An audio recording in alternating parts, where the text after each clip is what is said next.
ओम यस्य प्रसादात् भगवत् प्रसादो यस्या प्रसादान्न गति कुतोऽपि ध्यायं स्तुवं स्तस्य यशस्त्री सन्धं वन्दे गुरुश्री चरणारविन्दम् अजानुलम्बित भुजौ कनकावदातौ संकीर्तनैकपितरौ कमलायताक्षौ विश्वम्भरौ द्विजवरौ युगधर्मपालौ वन्दे जगत्प्रियकरौ करुणावतारौ बरहा पीड़ाभिरामं मृगमदतिलकं कुण्डलाक्रान्तगण्डं कञ्जाक्षं कम्बुकण्ठं स्मितशुभगमुखं स्वाधरेन्नस्तो वेणु श्यामं शान्तं त्रिभंगं रविकर वसनं भूषितं वैजयन्ता वन्दे वृन्दावनस्थं युवती शतवृतं ब्रह्म गोपालो वेशं गोविन्दानन्दिनी नित्ये गोविंद प्रीतिवल्लभे गोविंद प्रेयसी देवी राधिके तां नमाम्यहं वन्दे नन्दव्रजस्त्रीणां पादरेणुमभिघ्नश जासां हरि कथोद्गीतं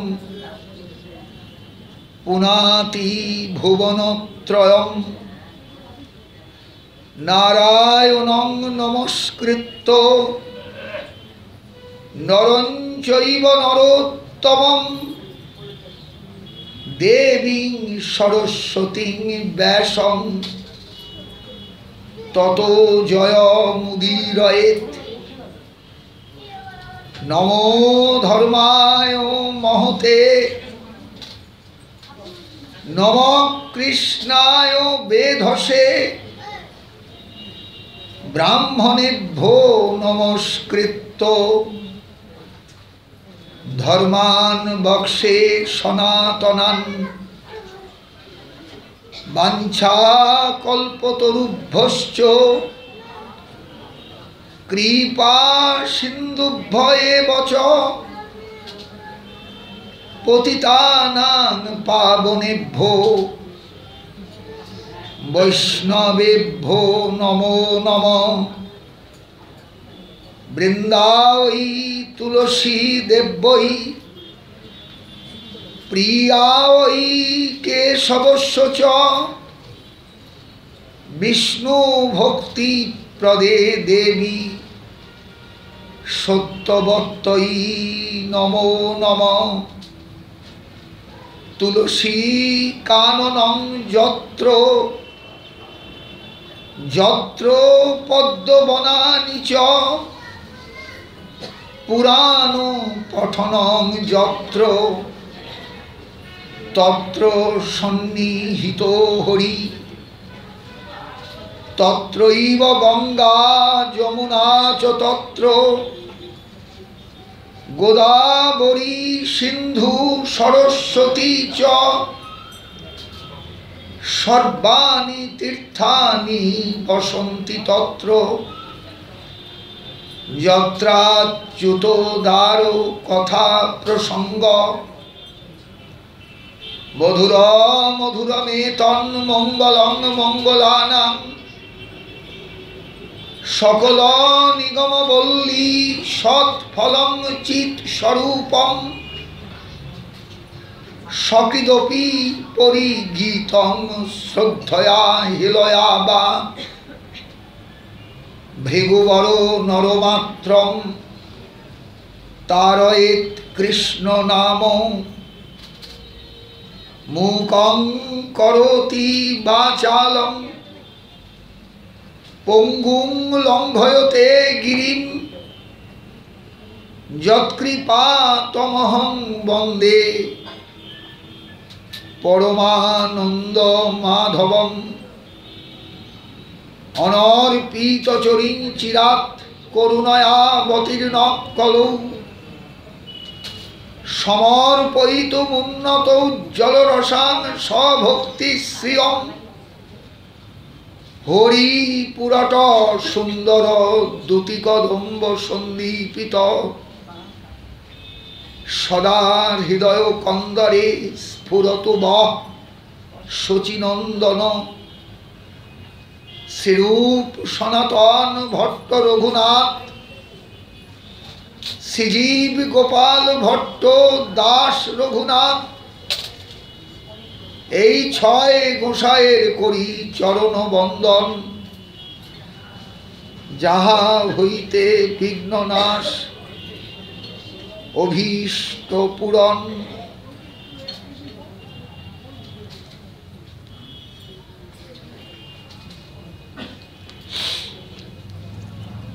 মহর্ষি কৃষ্ণদ্বৈপায়ন বেদব্যাস বিরচিত মহাভারতের ভীষ্ম পর্বের অন্তর্গত শ্রীমদ্ ভগবদ্ গীতা এবং সেই মহর্ষি কৃষ্ণদ্বৈপায়ন বিরচিত অসাধারণ একখানি মহাপুরাণ শ্রীমদ্ ভাগবত, এই দুয়ের মধ্যে একটা তুলনামূলক আলোচনা খুব সংক্ষিপ্ত আকারে আমি রাখবার চেষ্টা করেছিলাম গতকাল এই আসরে। বঙ্গীয় ভাগবত সমাজের ৬১তম যে হরিস্মরণ মহোৎসব, এটা কিন্তু অনেক দিন আগের থেকেই এই শব্দটা ব্যবহার করা আছে। আমি যখন প্রথম আসি, সুবোধবাবু যখন কর্মকর্তা, তিনি এগুলো ব্যবহার করতেন। সুবোধবাবুকে আমি হাউ হাউ করে কাঁদতে নিজের চোখে দেখেছি। এই উৎসব, এই সেবাটা যাতে পরিচালিত হয় ঠিক মতো। তখনও মন্দির টন্দির কিচ্ছু হয়নি, সেই যুগের কথা। সুবোধবাবুর বাড়িতে বসে সুবোধবাবু হাউ হাউ করে কেঁদেছেন আমার সামনে। খুব ভাবপ্রবণ মানুষ ছিলেন সুবোধ চট্টোপাধ্যায়। আর আমি ওই বাড়ির পাশেই একটা বাড়িতে এক ডাক্তার থাকতেন, ডক্টর রজনীকান্ত চতুর্বেদী, জানি না কারোর মনে আছে কিনা। আর তার স্ত্রী কাজ করতেন ক্যালকাটা উইমেন্সে। উনি যেতেন মধ্যে মধ্যে নবদ্বীপ। আমার পরিচয় হয়েছিল সেই সুবাদে, আমার প্রথম আসা, আজকের কথা নয়। এই মুহূর্তে ডাক্তারবাবুও নেই, সুবোধবাবুও নেই, কেউ নেই, কিন্তু স্মৃতিপটে সব কথাগুলো বা সেই চেহারাগুলো সব মনে আছে। তাই আমাকে যখন সবাই মিলে এখানে একটু সম্মান জানালেন, আমি খুব ইতস্তত বোধ করেছি, কষ্ট পেয়েছি মনে মনে। এই মণিহার আমায় নাহি সাজে। রবীন্দ্রনাথ জীবনের প্রতিটা মুহূর্তকে ব্যঞ্জনা দিয়ে ভরিয়ে দিয়ে গিয়েছেন তার গানের ভাষায়। জীবনে অনেক সম্মান শ্রদ্ধা পেয়েছি, বহু জায়গায় গিয়েছি। আমার যেন মনে হচ্ছে ভাগবত সমাজে আমি এখনো শিশু। সেই প্রথম যেদিন এসে মাঠে পাঠে বসেছিলাম, সেদিনের সেই ৩৫-৩৬ বছরের একটি যুবক। আজকে বহুদিন পার হয়ে গেছে, ৩৫-৩৬ না, তার থেকেও কম। তা যাই হোক, আপনারা ভালোবেসেছেন, আপনারা ভালোবাসেন এবং অদূর ভবিষ্যতেও যে কটা দিন বেঁচে থাকবো ভালোবাসবেন, এই ভরসা আমার আছে। আশীর্বাদ করবেন, এই ভরসা আমার আছে। গতকাল যেখানে আলোচনাটা রেখে গিয়েছিলাম, খুব জটিল আলোচনা। আমি দু একটা জায়গায় এরকম আলোচনা রেখেছি, যেমন ভাগবতের বিষাদ যোগ এবং গীতার বিষাদ যোগ, এরকম একটা আলোচনা।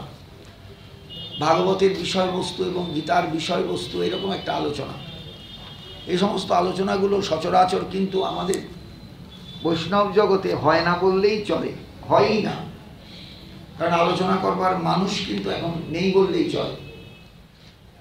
কিন্তু আলোচনা শুনবার যে মানুষ আছে, এটা আমি প্রত্যক্ষ দেখতে পেলাম কালকেই আসরে বসে। মানুষ শুনতে চান।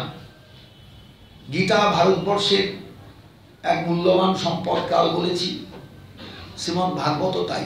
তফাৎ হলো এই প্রথমেই যে ভাগবতের পরিচিতি সেদিন এলো আমাদের কাছে মহাপ্রভুর আবির্ভাবের পর, কিন্তু গীতার পরিচিতি বহু যুগ ধরে। আসমুদ্র হিমাচল ভারতবর্ষের মানুষ গীতাকে চেনেন, আসমুদ্র হিমাচল ভারতবর্ষের মানুষ গীতাকে ভালোবাসেন। গঙ্গা, গীতা, গায়ত্রী এই তিনটে শব্দের সঙ্গে আসমুদ্র হিমাচল মানুষ, ভারতবর্ষের মানুষ পরিচিত।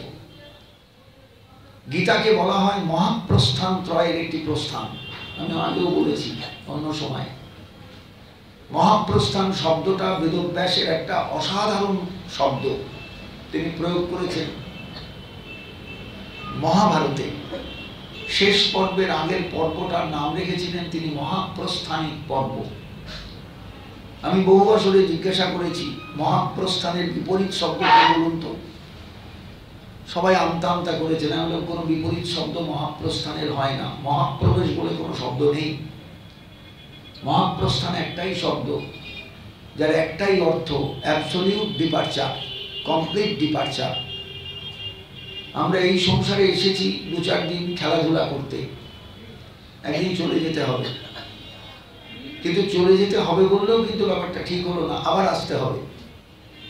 কিন্তু প্রত্যেক মানুষের জীবনে এইটাই হওয়া উচিত সাধনা, যাতে আমি একেবারে এই সংসার থেকে, এই ভববন্ধন থেকে, এই জীবন থেকে, এই যোনি যন্ত্রণা থেকে, যোনি যন্ত্রণা শব্দ প্রয়োগ করলাম আমি, এই যোনি যন্ত্রণা থেকে যাতে বেরিয়ে যেতে পারি। মায়ের পেটে যখন ঢুকছি তখনও যোনির দ্বার দিয়ে ঢুকছি, শুক্র বা বীর্যের মধ্যে দিয়ে। আবার মায়ের পেট থেকে যখন বেরোচ্ছি, যদি সেটা নর্মাল ডেলিভারি হয়, তাহলে মাকে অসম্ভব কষ্ট দিয়ে যোনির দ্বারে আমি বেরিয়ে আসছি। সুতরাং এক করতে যোনি যন্ত্রণা, বেরোতেও কষ্ট, ঢুকতেও কষ্ট।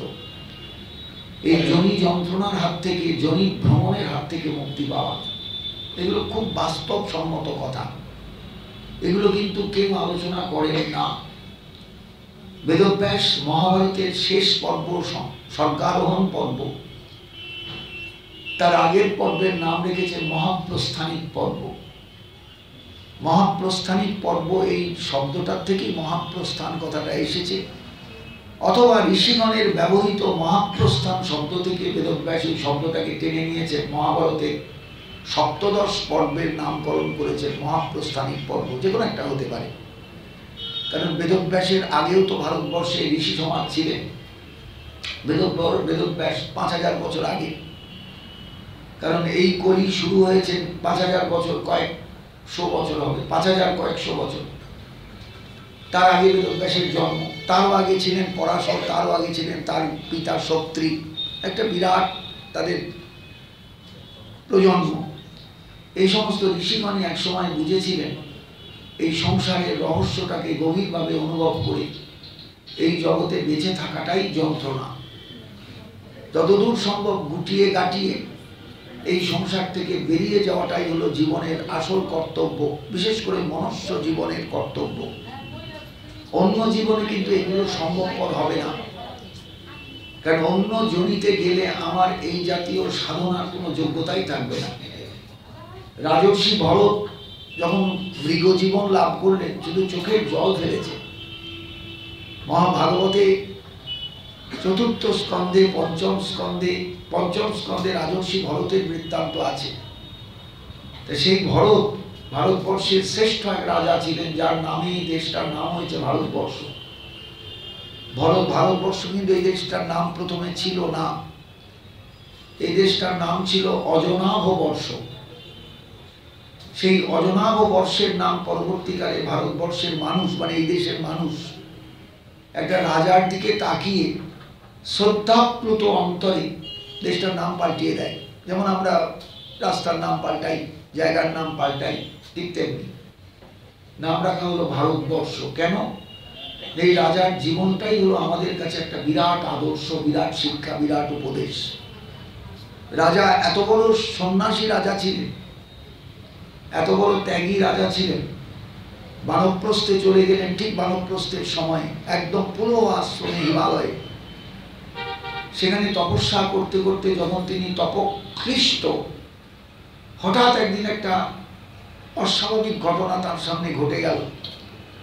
গণ্ডকীর জলে, যে জলে শালগ্রামের জন্ম হয়, প্রতিদিন স্নান করতেন সেই জলে, ওপারে একটা পাহাড়ি নদী, ছোট চওড়াটা বেশি নয়, ওপারে একটা পূর্ণ গর্ভা হরিণী জল খেতে এসেছে।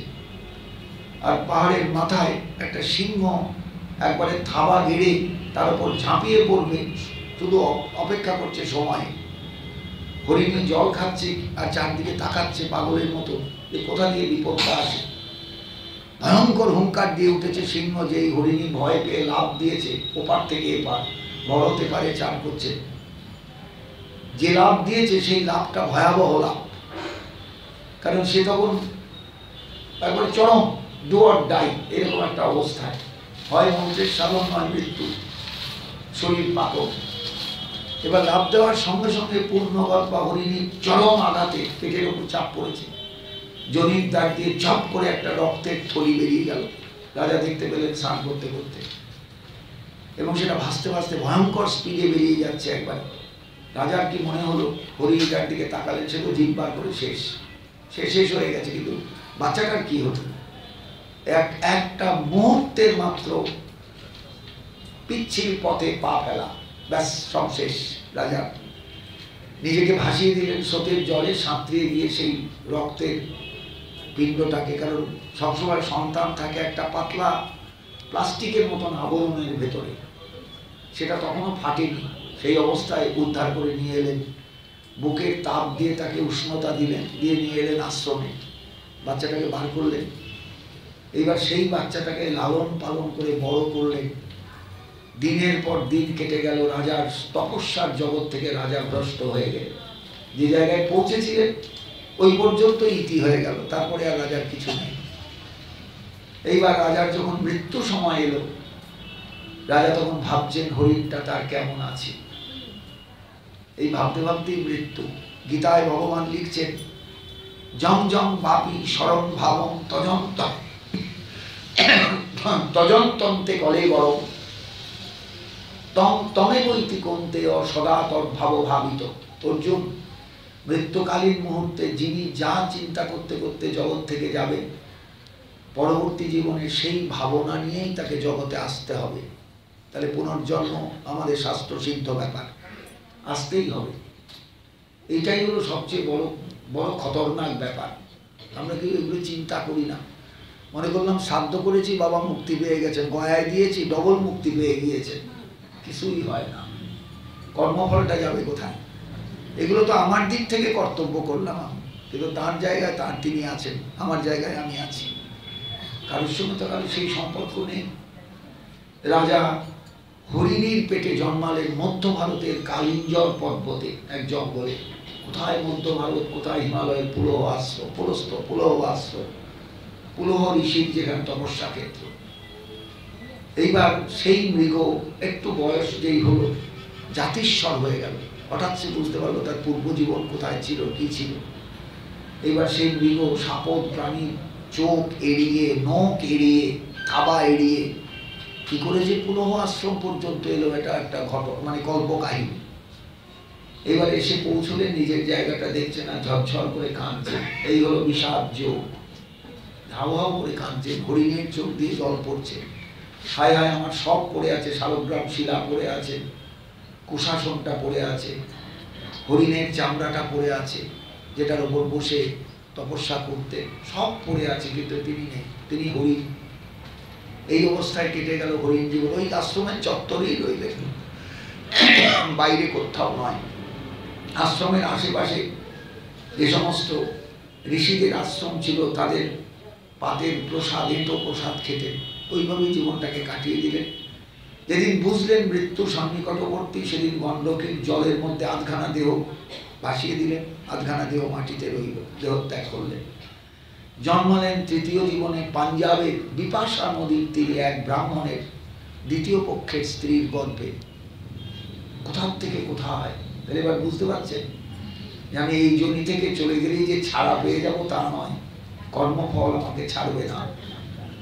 ব্রাহ্মণের ঘরে বেদ পাঠ হয়, কারণ ভারতবর্ষের আর্য সভ্যতার আঁতুর ঘর হলো পশ্চিম পাকিস্তান, আফগানিস্তান অঞ্চল। এটা হলো আর্য সভ্যতার আঁতুর ঘর। আজকে ওগুলো মুসলিম কান্ট্রি, কিন্তু আজ থেকে কয়েক শতাব্দী যদি পিছিয়ে যান, এগুলো সব হিন্দু সভ্যতা, আর্য সভ্যতার আঁতুর ঘর, সূতিকার গৃহ। সেখানে বিপাশা নদীর তীরে বিপাশা, চন্দ্রভাগা, ইরাবতী, শতদ্রু, বিতস্তা। বিপাশার নাম ছিল তখন ইক্ষুমতি, ইক্ষুমতি থেকে অক্সাস, অক্সাস থেকে বিপাশা। সেই এক ব্রাহ্মণের দ্বিতীয় পক্ষের স্ত্রীর গর্ভে জন্মালেন, জাতিস্বর হলে আবার জাতিস্বর। এইটুকুই তাকে ভগবান কৃপা করলেন প্রতি জীবনে, যে তোমার পূর্ব জীবনের কথা মনে থাকবে, তুমি কিন্তু কাঁদবে কাঁদবে কাঁদবে। সেই জীবনে তার মুক্তি হলো। সারা জীবন কারোর সঙ্গে কথা বলেননি। এমনকি তাকে বলি দেওয়ার জন্য কালীর সামনে গড় কাটে ফেলা হয়েছে, হাঁড়ি কাটে ফেলা হয়েছে, গলায় কাঠি পড়ে গেছে, মানে শুধু খাড়াটার কোপ দেওয়া বাকি। সেই খাড়া নিয়ে মা ফেটে, মূর্তি ফেটে বেরিয়ে সেই খাড়া নিয়েই দস্যুগুলোকে শেষ করে দিলেন। তখনও তিনি নিরুত্তর, একটা কথাও বলেননি কারোর সঙ্গে। শ্রীধর স্বামী পাত্রিকায় বলছে, এর নাম অবধূত, এর নাম আসল সাধু, এর নাম আসল সন্ন্যাসী। ভদ্রকাল্লা পশুত্বে পীরের বিকার, ভদ্রকালীর পশু হয়ে গিয়েছেন, বলি হয়ে যাবে, তখনও নির্বিকার। এমনকি একটা কৃতজ্ঞতাও জানালেন না, মা তুমি আমায় বাঁচালে, একটা কৃতজ্ঞতার শব্দও নেই। সেই রাজা ভরতের তৃতীয় জীবনে মুক্তি হলো। তাহলে বুঝতে পারছেন, এই জগতে এসেছি বলেই আমি যে রেহাই পেয়ে গেলাম, মরলেই রেহাই পাবো তা নয়। কিন্তু এই জন্য আমাদের ঋষিগণ মহাপ্রস্থান বলে একটা শব্দকে ভীষণভাবে গুরুত্ব দিয়েছেন। এবং গীতাই পড়ুন আর ভাগবতী পড়ুন বা শুনুন, প্রত্যেক মানুষকে আমি বলবো মহাপ্রস্থান শব্দটাকে একটু বুঝবার চেষ্টা করবেন। কাকে মহাপ্রস্থান বলে, কেন এই শব্দটার উপর ভারতবর্ষ এত গুরুত্ব দিয়েছে? ঋষিরা এই মহাপ্রস্থানকে 3 ভাগে ভাগ করেছেন। অর্থাৎ তুমি যদি সত্যি এই জগৎ থেকে বেরিয়ে যেতে চাও, পেছনে কোনো রকম ট্রেস না রেখে, কোনো চিহ্ন না রেখে, যখন পড়বে না মোর পায়ের চিহ্ন এই বাটে, কোনো বাটে চিহ্ন রেখে যেও না, তাহলে বিপদে পড়ে যাবে। কোথাও কোনো আঁকশি রেখে যেও না, কোথাও কোনো নোংর ফেলে যেও না। এখানে আমি ছিলাম, এখানে আমি থাকতাম, এসব ভেবো না, কিচ্ছু নয় তোমার। এটা যদি কোনোদিন চাও, তাহলে 3টে বিষয়ের উপর আলোচনা জীবনকে, 3টে বিষয়ের উপর আলোচনাকে জীবনে গুরুত্ব দিই। একটা হচ্ছে শ্রুতি, একটা হচ্ছে স্মৃতি, একটা হচ্ছে ন্যায়। এই শ্রুতি থেকে শ্রুতি প্রস্থান, স্মৃতি থেকে স্মৃতি প্রস্থান, আর ন্যায় থেকে ন্যায় প্রস্থান। এগুলো যদি আলোচিত না হয়, আমি মনে করি পাঠ নিরর্থক। হরিবোল হরিবোল করলাম, কিছুই বুঝলাম না, একটু গল্প শুনলাম, গান শুনলাম। এখন তো গান গেয়ে পাঠ হয়, বাজনা বাজিয়ে, ঢোলক বাজিয়ে। দর্শনের আলোচনায় বাজনা, ঢোলক, গানের কোনো স্থান নেই, মনে রাখবেন। মানুষকে অ্যালার্ট হতে হয়, অসম্ভব অ্যালার্ট, অসম্ভব সাবধান। কানে যেন একটা কথাও বেরিয়ে চলে না যায়, হারিয়ে না যায়, প্রত্যেকটা কথা যেন ভেতরে ঢোকে। কথাটাই হচ্ছে যে আমরা আজকে আমাদের সেই জাতীয় আলোচনা হয় না সমাজে। আমি জানি না আমি এই জায়গাটায় কতখানি সাকসেসফুল বলতে পারবো না, তবে আমার ভালো লাগে ভীষণ যে মানুষের কাছে গাল গপ্প করে সময় নষ্ট না করে যেটুকু সময় পাচ্ছি সেটুকু সময়কে খুব গুরুত্ব দিয়ে কাজে লাগানো। প্রথমেই হলো শ্রুতি প্রস্থান। আমাদের ভারতবর্ষের মানুষ সবচেয়ে বেশি যদি গুরুত্ব দিতে হয়, তাহলে যে গ্রন্থগুলোকে পড়ার দরকার, আমরা যেগুলো পড়ি না, সেগুলো হলো উপনিষদ। উপনিষদের ভাষা আমরা বুঝি না। আমি কালকে বলেছিলাম গীতার নাম উপনিষদ। ইতি শ্রীমদ ভগবত গীতাসু উপনিষৎসু। উপপূর্বক, নিপূর্বক, সদ্ধাতু, কিট প্রত্যয় করে উপনিষদ শব্দটা তৈরি হয়েছে। নিঃশেষে একেবারে সবচেয়ে কাছে যাওয়া যায় যে জ্ঞানের দ্বারা, তার নাম হলো উপনিষদ জ্ঞান। ঈশ্বরের কাছে যাওয়া, ঈশ্বরের কাছে যাওয়া। তিনি আমাদের থেকে, আমাদের সবচেয়ে কাছে আছেন, কিন্তু আমরা তাকে ধরতে পারি না। গীতার ৮ম অধ্যায়ে আছে সূক্ষ্মত্বাত্ম অভিজ্ঞেয়ম দূরস্থম চান্তিকে চতম। গীতাটা ভালো করে দেখবেন, জানো অর্জুন, তিনি এত সূক্ষ্ম যে তিনি অভিজ্ঞেয়, তাকে কিচ্ছুতেই জানা যায় না।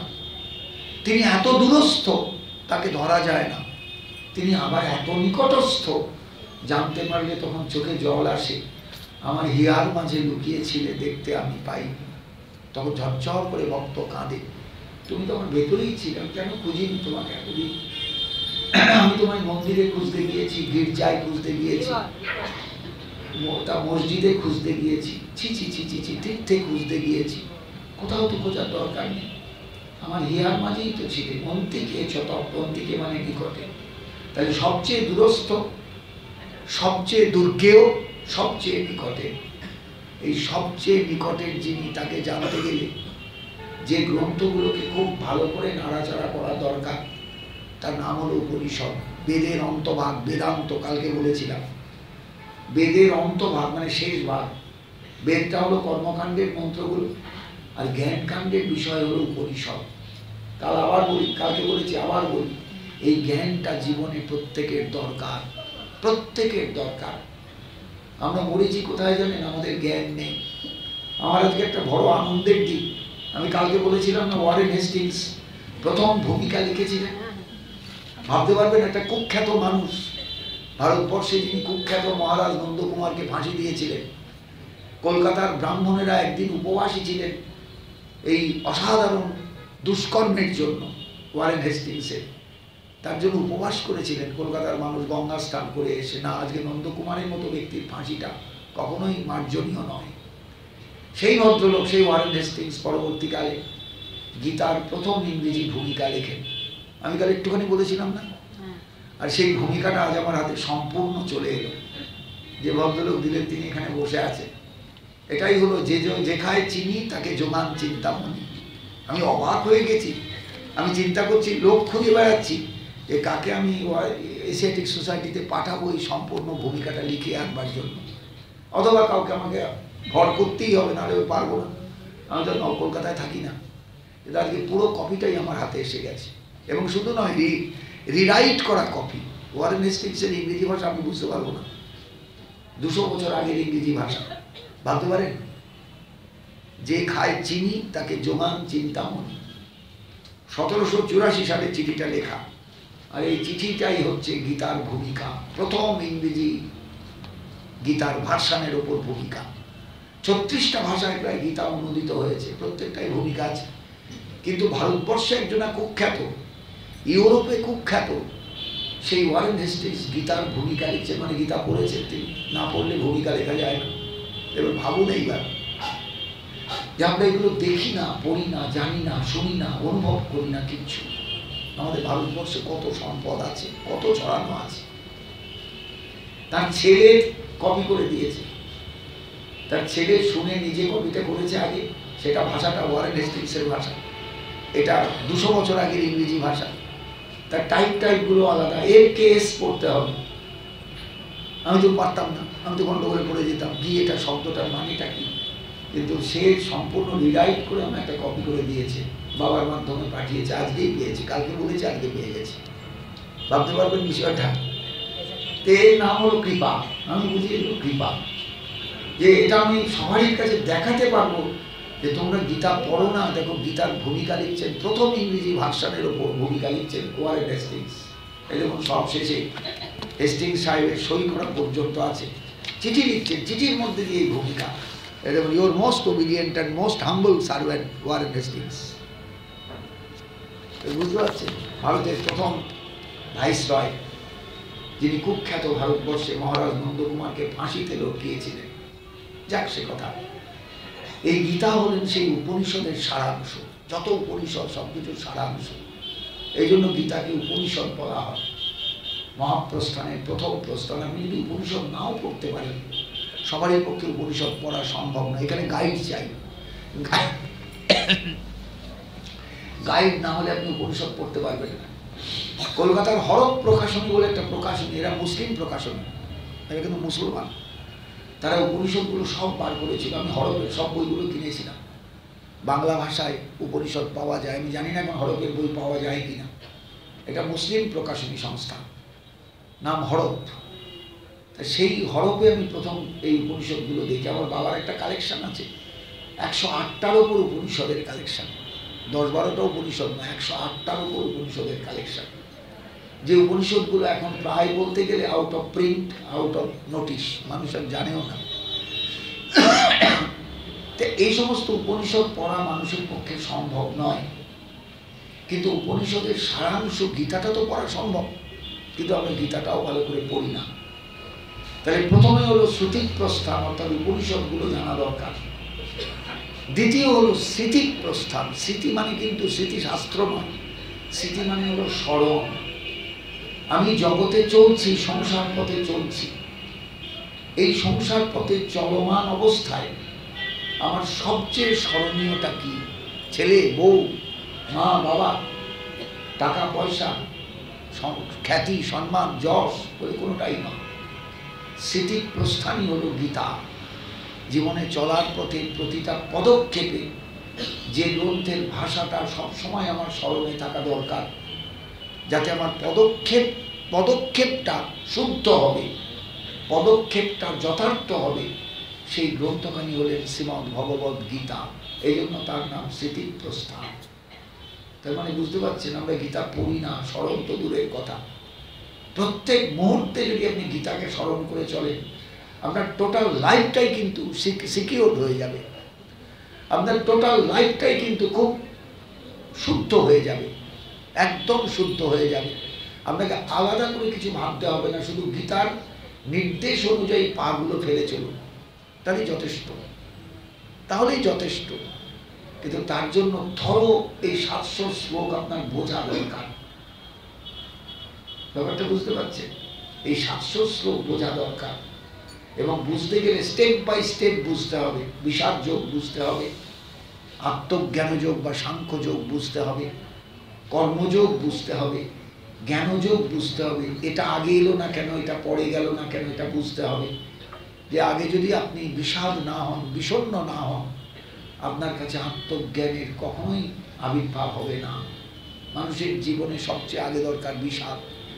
আমি সব পেয়েছি, কিন্তু আসল জায়গাটায় পৌঁছতে পারলাম না। ছেলে পেলাম, মেয়ে পেলাম, সমাজ সংসার পেলাম, স্বামী পেলাম, স্ত্রী পেলাম, ঘর পেলাম, বাড়ি পেলাম, সব পেলাম। বলুন দেখিনি বুকে হাত দিয়ে কটা মানুষের অন্তরে এই বেদনাটুকু সৃষ্টি হয়, চোখের জলে বুক ভাসে, আমার সব হলো কিন্তু আসল জায়গায় কিচ্ছু হলো না। আমি তো তোমাকে সেইভাবে আপন করতে পারলাম না। আমার ঘরে, আমার মনের কোণে কেন আমার সংসার ভাসবে? আমার মনের কোণে কেন আমার এই তথাকথিত আপন জনেরা ভাসবে? এটা তো কেউ আমার আপন নয়। আমি যদি এই মুহূর্তে জগৎ থেকে চলে যাই, কেউ আমার নয়, সব হারিয়ে যাবে, সব হারিয়ে যাবে। অথচ আমি এদের স্মরণ করে, এদের ভালোবেসে আমি আমার কর্মপথটাকে আমি মসৃণ তো করতে পারলামই না, এবারে কণ্ঠকাকীর্ণ করে ফেললাম। অর্থাৎ এরাই হোঁচট খাওয়াবে আমাকে প্রতি মুহূর্তে, পদে পদে। এটা কেন হয়? চোখের জল আসে না কেন? আমরা জগতে কত কাঁদি, কত কারণে কাঁদি, কিন্তু একবারও তো এই ভাবনাটা ভেবে কাঁদি না যে এত দীর্ঘ জীবন পেলাম, কিছু তো করতে পারলাম না, কিচ্ছু তো ভাবতে পারলাম না, কিছু তো জানতে পারলাম না। আপনাদের কাছে আমি কি বলছি, সত্যি কথা বলি অকপটে, কারণ বয়সটা তো প্রায় ভাটিয়ে এলো। পাঠ আর কতদিন করতে পারবো? আমি দীর্ঘ 45 থেকে 47 বছর পাঠ করছি। এত দীর্ঘ পাঠ কোনোদিন কোনো জনাই জীবনে করেনি। আমার দৃঢ় ধারণা, আমার অনুভবগুলো কিন্তু বড় প্রখর। এই অনুভবগুলো সব কিন্তু পেয়েছে। এই যাকে কৃপাটুকু বুঝলাম, সেদিন হাতে করে এনে দিয়ে দিলেন, তুমি খুঁজছো, আমি দিয়ে যাচ্ছি তোমাকে, দেখো। আমি তো জানতাম না ভদ্রলোকের ছেলের কাছে এটা আছে, তিনি আজকে এনে দেখালেন। আমাকে বলছে আপনার দরকার আছে কপি। আমি কি বলবো তাকে? আনন্দে আমি নবমগ হয়ে গেছি, বলে আমি বলতে পারি এনে দেবো। তো ভাবুন দেখিনি একবার, এই কৃপাটাকে আমি জীবনে উপলব্ধি করি, প্রতি মুহূর্তে উপলব্ধি করি। আমি ভাবতে চাই, অনুভব করতে চাই, এই কৃপার অনুভূতিটুকু আমার জন্য জীবনের শেষ মুহূর্ত পর্যন্ত স্মরণে থাকে। তিনি অনেক দিয়েছেন। রবীন্দ্রনাথের গানে রবীন্দ্রনাথ দেখছেন, অনেক দিয়েছ তুমি না, অনেক দিয়েছেন। বলুন তিনি ভাবি আমরা কখনো তিনি অনেক দিয়েছেন? কখনো ভাবি না। এগুলো যেন আমার পাওনা। কে বলেছে পাওনা? সব বাচ্চা মায়ের পেটে এসে মায়ের বুকের দুধ পায়? পায় বলুন না। কেনা দুধ খেয়েছে পেট ভরায়। সব বাচ্চা পিতামাতার স্নেহ পায় না। হয়তো দেখা যাবে পিতা চলে গেলেন কি মা চলে গেলেন জন্ম দিয়ে, কোনো না কোনো স্নেহ থেকে সে বঞ্চিত। সব বাচ্চা সংসারে এসে পেট ভরে খেতে পায় আমাদের দেশে? না। সব বাচ্চা চিকিৎসা পায়? না। তাই সেই জায়গায় তো সব দিয়েছেন তিনি, দুঃখ কিসের? এবার তার জন্য একটু কাঁদা তো দরকার, কাঁদতে পারি কই? এই হলো বিষাদ যোগের মূল তাৎপর্য। এই বিষাদে অর্জুনের চোখ জলে ভরে উঠেছে তা নয়, কিন্তু অর্জুনের ভেতরটা থরথর থরথর করে কেঁপেছে, বেদনায় বেদনার্ত হয়েছে। এর জন্য যুদ্ধ, এই প্রিয়জনকে মারার জন্য। খুব বাস্তবসম্মত ব্যাপার, খুব বাস্তবসম্মত ব্যাপার অর্জুনের বিষাদ যোগ। কিন্তু এই বিষাদটুকু যদি অর্জুনের না সৃষ্টি হতো, তাহলে কিন্তু গীতার আবির্ভাবই হতো না। এটা বোঝেন? অর্জুনের সামনে দাঁড়িয়ে ভগবান কথা বলতে শুরু করতেন না। এও বাহ্য। এরপরে দ্বিতীয় অধ্যায় দেখবেন একটা শ্লোক আছে অর্জুনের মুখ থেকে বলা, যে কার্পণ্য দোষ উপহত স্বভাব পৃচ্ছামি তাং ধর্ম সমূঢ় চেতা যচ্ছেয়স্যাৎ নিশ্চিতং ব্রূহিস্তন্মে শিষ্যস্তেহং সাধিমান্তাং প্রপন্নম। গোবিন্দ, আমার মনে হচ্ছে আমি কোথাও একটা গন্ডগোল করে ফেলছি। জগতে সবাই বলে না কার্পণ্য দোষ, কার্পণ্য দোষ, কার্পণ্য দোষ। বোধহয় এই দোষ আমাকে পেয়ে বসেছে। আমার স্বভাব, আমার প্রকৃতি এই কার্পণ্য দোষে উপহত। আমি ভুলে গিয়েছি কোনটা আমার শ্রেয়, সেটা বলতে, জানাতে, ভাবতে। পৃচ্ছামি তাং ধর্ম সমূঢ় চেতা। তোমাকে আমি প্রকৃত ধর্ম সম্পর্কে জানতে চাই। আমি একটা ধর্ম সংকটে এসে পড়েছি, এর থেকে আমার উদ্ধার পাওয়া দরকার। যচ্ছেয়স্যাৎ নিশ্চিতং ব্রূহিস্তন্মে, যেটা আমার কাছে মঙ্গলের, সর্বশ্রেষ্ঠ মঙ্গলের, তুমি নিশ্চিত করে সেটা আমাকে বলো। আমি আর তোমার বন্ধু নই, আর তোমার ছোট ভাই নই, আমি তোমার শিষ্যত্ব নিলাম। এই বিষাদ যোগটাকে এই জায়গায় নিয়ে এলো।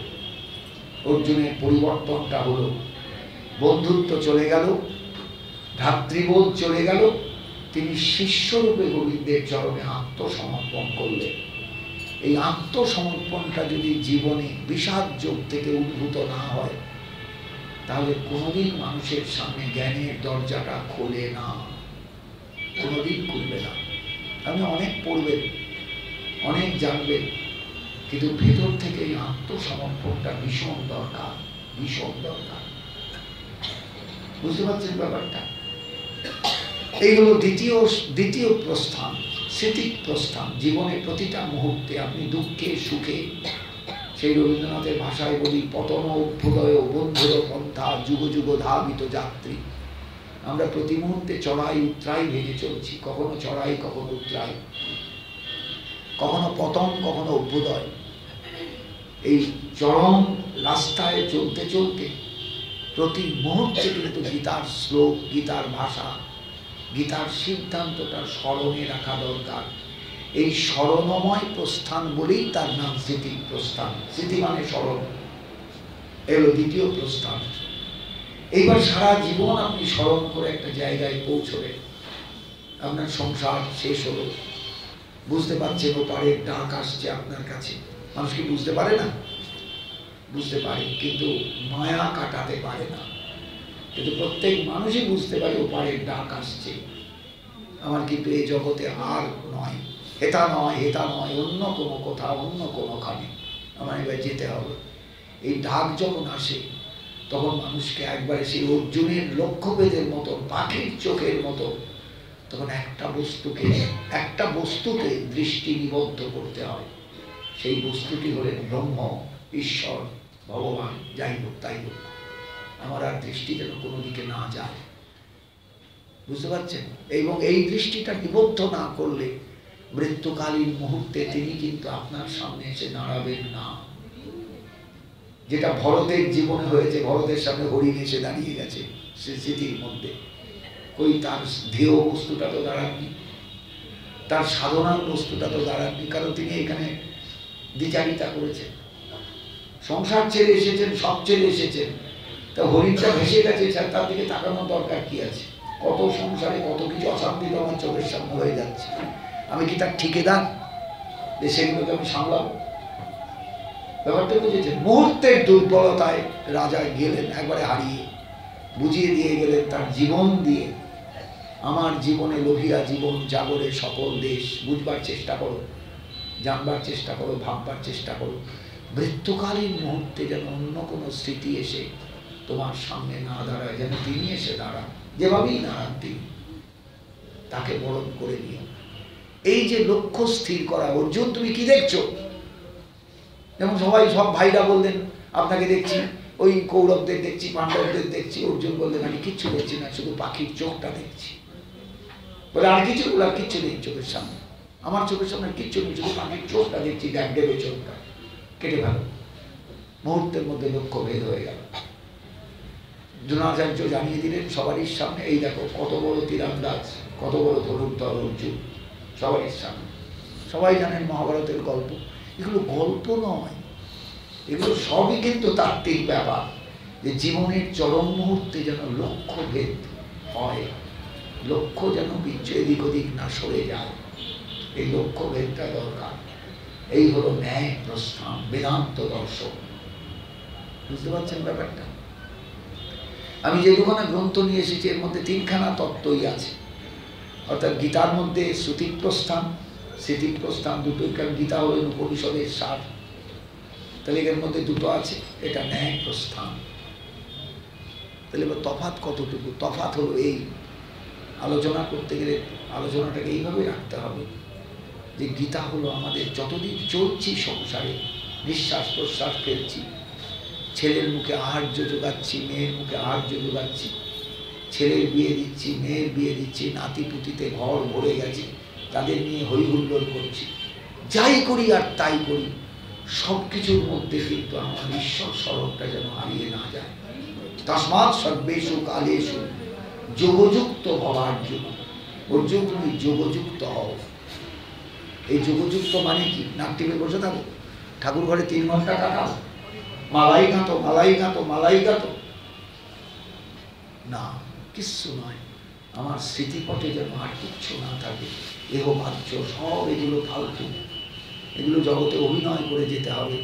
বলে নাতি মন খারাপ করবে, নাতনি মন খারাপ করবে, মেয়ে মন খারাপ করবে, ছেলের বউ মন খারাপ করবে, এগুলো সব অভিনয়। আমার আসল লক্ষ্য তাকে স্মরণে রাখা। গীতায় বলছেন, দেখবেন 8ম অধ্যায় খুলে দেখবেন, 8ম অধ্যায়টা খুলে দেখবেন। অর্জুনকে বলছেন, অর্জুন যত্র কালে তনাবৃত্তি,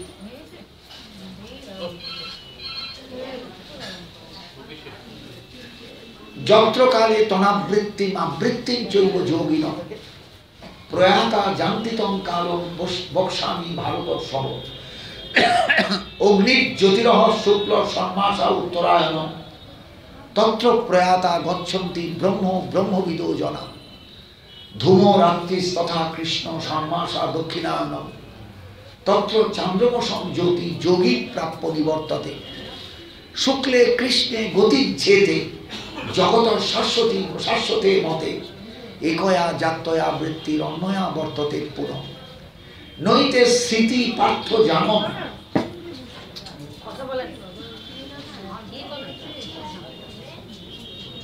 নইতে স্মৃতি পার্থ জানন যোগী মুচ্যতি কশ্চন তস্মাৎ সর্বেষু কালেষু যোগযুক্ত ভবার্জুন। 8ম অধ্যায়, অক্ষর ব্রহ্মযোগ, অসাধারণ অধ্যায়, অসাধারণ অধ্যায়। আমি তো গীতার সব কিছু আমি তুলতে পারবো না এর মধ্যে আপনাদের সামনে, আপনারাও নিয়ে রাখতে ধরে রাখতে পারবেন। আমাদের ভারতবর্ষে 2টো উৎসব আছে, আমি এর আগেও পাঠে বলেছি এখানে। একটা হলো রথযাত্রা, একটা হলো দোলযাত্রা। এই 2টো উৎসব নয়, কিন্তু মানুষকে সব সময় অ্যালার্ট করে রাখা। এই 2টো উৎসবের মধ্যে দিয়ে নিজেকে খেয়াল রেখো। এইখান থেকে দক্ষিণায়ন শুরু হলো, এইখান থেকে সূর্যের উত্তর দিকে গতি, উত্তরায়ণ শুরু হলো। তোমাকে জগৎ থেকে চলে যেতে হবে, তোমাকে জগৎ থেকে চলে যেতে হবে। অতএব চলে যাওয়ার আগে অন্তত মালকোচা বেঁধে এটা ভাইব, আমার যেন উত্তরায়ণে মৃত্যু হয়, আমার যেন উত্তরায়ণের শুক্লপক্ষে মৃত্যু হয়, আমার যেন উত্তরায়ণের দিনের বেলায় মৃত্যু হয়। ভাবছেন কথাগুলো? কোমায় পড়ে রইলাম হসপিটালে, বিল উঠলো 2 লক্ষ টাকা, তারপরে এসে জানতে পারলো মরে গেছে অনেক আগেই। এই মৃত্যু নয়, মৃত্যুটা এমন হওয়া দরকার যে মৃত্যুতে আমি জ্ঞানের সঙ্গে জগৎ থেকে যাব, চেতনাটা যেন থাকে। এই প্রার্থনা যদি না থাকে জীবনে, আপনি সজ্ঞানে যাবেন কি করে? আপনি রোগগ্রস্ত হবেন, কোমায় চলে যাবে, কোনো চেতনা থাকবে না, অসার হয়ে যাবে সমস্ত দেহটা, কিংবা দেহটা চলছে কিন্তু স্মৃতি অসার, একদম মস্তিষ্ক ড্যামেজ হয়ে গেছে, মস্তিষ্কের কোনো ক্রিয়া নেই। এই মৃত্যু কাম্য নয়। ভারতবর্ষ এই মৃত্যু চায়নি। ভারতবর্ষ শীতকালটাকে কোনোদিন পছন্দ করেনি, যার জন্য সূর্যের দক্ষিণায়ন যখনই হয়েছে সারা ভারতের সমস্ত ঋষি সমাজ এক জায়গায় হয়ে চুপচাপ 4 মাস কাটিয়ে দিয়েছেন, বর্ষাকাল কাটিয়েছেন, শীতটাও কাটিয়ে দিয়েছেন। যে শীতকালে কার কাছে যাবে, ঠান্ডার মধ্যে কার কাছে যাবে? শীতটা কাম্য ঋতু নয়, সূর্য অনেক দূরে। সূর্য হলেন আমাদের প্রাণ। সূর্যের উপাসনাই হলো গায়ত্রীর মন্ত্র। সেই গায়ত্রীর মন্ত্রকে সার করেছেন ভারতবর্ষের মানুষেরা। ব্রাহ্মণ, ক্ষত্রিয় এবং বৈশ্য, 3টে সম্প্রদায়, 3টে মানুষই। শুধু ব্রাহ্মণেরই গায়ত্রীতে অধিকার তা নয়, কিন্তু ব্রাহ্মণও গায়ত্রী মন্ত্রে দীক্ষিত হতে পারেন, ক্ষত্রিয় ও বৈশ্য। এরা শুধু গায়ত্রীর উপাসনা করেছেন, সূর্য তত্ত্বের উপাসনা, এবং সূর্যকে চিনবার উপাসনা, চিনবার উপাসনা। সূর্য একটা আধিকারিক দেবতা নয়। এই অনন্ত গ্রহ, নক্ষত্র, গ্রহাণুপুঞ্জ সবকিছুর প্রাণদায়ী হলেন সূর্য। বেদের মন্ত্রে বলা আছে, চিত্রম দেবানা উদগাদ অনিকম চক্ষুর মিত্রস্য বরুণ সাগ্নে আপ্রাদ্যাবা পৃথিবী অন্তরিক্ষম সূর্য আত্মা জগতস্তস্তুষশ্চ। সূর্য হলেন স্থাবর এবং জঙ্গমের আত্মা। কজনা বোঝেন বলুন দেখি? একটু গাটা তাতিয়ে নিই সূর্যকে গিয়ে, সূর্যের কাছে গিয়ে। তা নয়, সূর্য গা তাতাবার উপকরণ নয়। সূর্য সর্বদার জন্য শ্রদ্ধায় স্মরণের বস্তু। তুমি তাপ দাও, এই দেহে যে তাপটুকু আছে, বেঁচে আছি, এই তাপটা তার দান। মায়ের পেটে একটা সন্তান শুদ্ধভাবে জগতে আসে সূর্য কৃপায়। এই যে ফসল ফলছে সূর্য কৃপায়। নিরামিষাশীও সেই ফসল খাচ্ছেন, আমিষাশীও সেই ফসল খাচ্ছেন। তবে ওই ফসল খেয়েই, ওই ঘাস খেয়েই একটা ছাগলের দাগত বড় হচ্ছে। যিনি রেডমিট খাচ্ছেন তিনি ওই সূর্য কৃপায় খাচ্ছেন। জলের মাছ যিনি খাচ্ছেন তিনিও সূর্য কৃপায় খাচ্ছেন। সূর্য যদি 1 মাস একদম আলো না দেন, পৃথিবী মুহূর্তের মধ্যে শেষ হয়ে যাবে, হিমাঙ্কের নিচে চলে যাবে তাপমাত্রা, শেষ, সমস্ত পৃথিবী একদম ফ্রিজড হয়ে যাবে, কিচ্ছু থাকবে না। এটা বোঝেন, উপলব্ধি করেন যে তিনি আমাদের প্রাণদায়ী, এবং সেই সূর্যের দুটো গতিকে চিরকালের জন্য একদম ধরে রাখতে যাতে মানুষ পারে, তার জন্য দুটো উৎসবের পরিকল্পনা। একটা হলো রথ, সেটা সূর্যের দক্ষিণায়নে, একটা হলো দোল, সেটা সূর্যের উত্তরায়ণে। আমি কয়েকদিন আগে নবদ্বীপে একটা লেকচার দিয়েছিলাম। একটা সাধারণ ক্লাব সংস্থা আমাকে বলেছিল, স্যার আপনার রথযাত্রা, দোলযাত্রার উপর আপনার আলোচনাটা একটু রাখবেন। আমি তখন খুব অসুস্থ, সে হাত পা কাঁপছে দুর্বলতা। তাও মোটামুটি চেষ্টা করেছিলাম বলবার জন্য যে সূর্য গতির কি মূল্য, সূর্যের কি মূল্য। দেখবেন যদি বাড়িতে কোনো স্তব কবচমালা থাকে, আদিত্য হৃদয় বলে একটা স্তব আছে সূর্যের। এই যে আমাদের শালগ্রাম পুজো হয়, ওই জিজ্ঞাসা করবেন নিমাইকে, শালগ্রামের ধ্যানটা হলো সূর্যের মন্ত্র। ধেয়র সদা সবিত্রী মণ্ডল মধ্যবর্তী নারায়ণ সরসী আসন সন্নিবিষ্ট কেউরমান মকর কুণ্ডলমান কিরিটি হারি হিরণ্ময় বপু ধৃত শঙ্খচক্র। এটা আদিত্য হৃদয়ের স্তব। ব্যাপারটা বুঝতে পারছেন? আমরা এগুলো কিছু বুঝি না, সব গীতায় বলা আছে। এটা অক্ষর ব্রহ্মযোগের কথা। মানুষের জীবনের অক্ষর ব্রহ্মতত্ত্বই হলো জীবনের শেষ মুহূর্তের একমাত্র লক্ষ্য। অর্জুনের পাখির চোখ, আমি যেন তাকে যেন উপলব্ধি করতে পারি। গীতায় দেখবেন এই অধ্যায় বলা আছে, কবিন পুরাণ অনুশাসিতারম অনরণীয়ান সমনুস্বরেজ্য সর্বস্ব ধাতারম অচিন্ত রূপম আদিত্য বর্ণম তমস পরস্তাপ প্রয়াণকালে মনসা অচলেন ভক্তা যুক্ত যোগবলেন চৈব ভ্রুবর মধ্যে প্রাণমাবেশ্য সম্যক শতম পরম পুরুষম উপৈতি দিব্যম। তিনি পরম পুরুষকে লাভ করেন। এই জায়গাটা হলো মনের জায়গা। মন হলো সমস্ত ইন্দ্রিয়ের মধ্যে শ্রেষ্ঠ কাল, বলেছিলাম আপনাদের কাছে। এই মনে তাকে স্মরণ করবে, তিনি পরম পরম তত্ত্বকে লাভ করেন, উপলব্ধি করেন। আমরা এইসব কিচ্ছু বুঝি না, ধীরে ধীরে বৃন্দাবন চলে গেলাম, 2-4 দিন ঘুরে থেকে চলে এলাম, কি লাভ করলাম? কি যেখানে ছিলাম থোর বড়ি খারাপ, সেখানেই রইলাম থোর বড়ি, তোর বড়ি খারাপ, কারা বড়ি তোর। কিচ্ছু পাল্টায় না চেতনা, কোনো পরিবর্তন হয় না জীবনে, ভেতরের কোনো উল্লাস আসে না, জাগরণ আসে না। আমার এগুলো বলতে গেলে চোখ টোক জলে ভরে আসে এক সময়, যে হায় হায় মানুষ এগুলো বুঝলো না, যে দোল কেটে যাচ্ছে বছরের পর বছর, মানুষ মনে করে দোলের দিন ফুর্তি করবো, একটু ভালো করে মদ খাবো, একটু বিদেশি মদ খাবো, ভালো মাংসর তরকারি দিয়ে, চাট দিয়ে, এর জন্য দোল। দোল উত্তরায়ণ সংক্রান্তির পরে দেখবেন উৎসব, সূর্য উত্তর দিকে যাত্রা শুরু করছেন, সমস্ত দেশ জেগে উঠেছে, গাছে গাছে পাখি ডাকছে, কোকিল ডাকছে, কিশলয়ে কিশলয়ে গাছগুলো ভর্তি, প্রকৃতি রাজ্যে বসন্তের সঞ্চার। উত্তরায়ণ, সূর্য এগিয়ে আসছে, এসো সূর্য, তুমি আমাকে তাপ দাও, তুমি আমাকে নিরাপত্তা দাও, তুমি আমাকে আলো দাও, জ্যোতি দাও, তুমি আমার দেহের যে শীততা, শৈত্যবোধ, সেটাকে দূর করো। জীবনে শীতটা কাম্য নয়, জীবনে একমাত্র উষ্ণতা কাম্য, কারণ উষ্ণতা না থাকলে জীবনে কিচ্ছু পাওয়া যায় না। কি অসাধারণভাবে বুঝিয়েছে, এই তো গীতার দান, সবই উপনিষদের কথা। ওই যে বললাম মন্ত্রটা না, এটা কোনো উপনিষদ থেকে ঝাড়া নেওয়া, গোবিন্দ টুকে নিয়েছেন না কিভাবে বললেন, আমার ভাবতে ইচ্ছা করে এক এক সময়। কবিন পুরাণ মনুষাসিতারম অনরণীয়ান সমনুস্মরেজ্য সর্বস্ব ধাতারম অচিন্ত রূপম আদিত্য বর্ণম তমস পরস্তা। আদিত্য মানে সূর্য। প্রয়াণ কালে, যখন তোমার মৃত্যু আসবে, মনসা অচলেন, অচল মন নিয়ে, ভক্তা যুক্ত যোগ বলেন চৈব, তোমার সারা জীবন যদি যোগযুক্তি থাকে, তাহলে দেখবে মৃত্যুর সময় সেই যোগযুক্তি আসবে, সব সরে যাবে তোমার সামনে থেকে, একমাত্র তিনি চোখের সামনে ভাসবেন। ভ্রুবর মধ্যে প্রাণম আবেশ্য সম্য, এই মনের জায়গায় প্রাণকে এনে তুমি তাকে স্মরণ করতে পারবে, দেখবে তিনি তোমার সামনে এসে দাঁড়িয়েছে।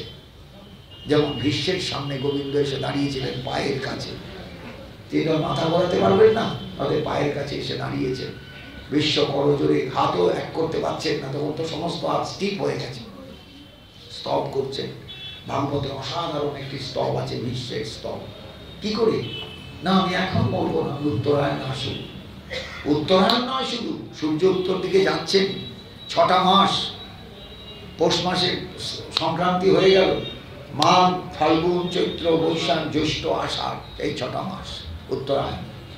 আষাঢ় মাসের সংক্রান্তি দক্ষিণায়ন সংক্রান্তি, দক্ষিণায়ন সংক্রান্তি সূর্য দক্ষিণ দিকে যাওয়া শুরু করলে শ্রাবণ ভাদ্র আশ্বিন কার্তিক অঘ্রাণ পৌষ, এই 6টা মাস, 6টা মাস সূর্য গতিটাকে চেনো অর্জুন, সূর্য গতিটাকে চেনো। এই শিক্ষা ভারতবর্ষের শিক্ষা, পৃথিবীর কোথাও এসব জিনিস নেই, কেউ জানতে পারে না। অমনি অমনি ওয়ারেন হেস্টিংস গীতার ভূমিকা লিখলেন, বুঝতে পেরেছিলেন।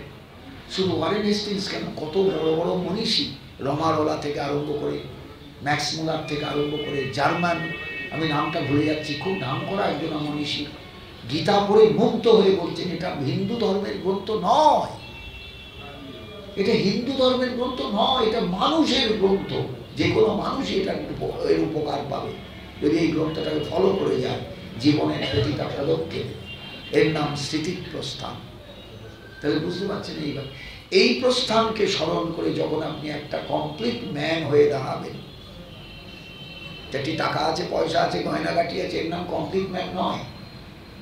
ডাক্তার বাঁধা আছে, এর নাম কমপ্লিট ম্যান নয়।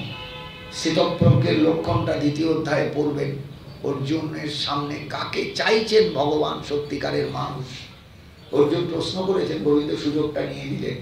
স্থিতপ্রজ্ঞস্য কা ভাষা সমাধিস্থস্য কেশব স্থিতধিক কিং প্রভাসেত কিং আসিত ব্রজেত কিং।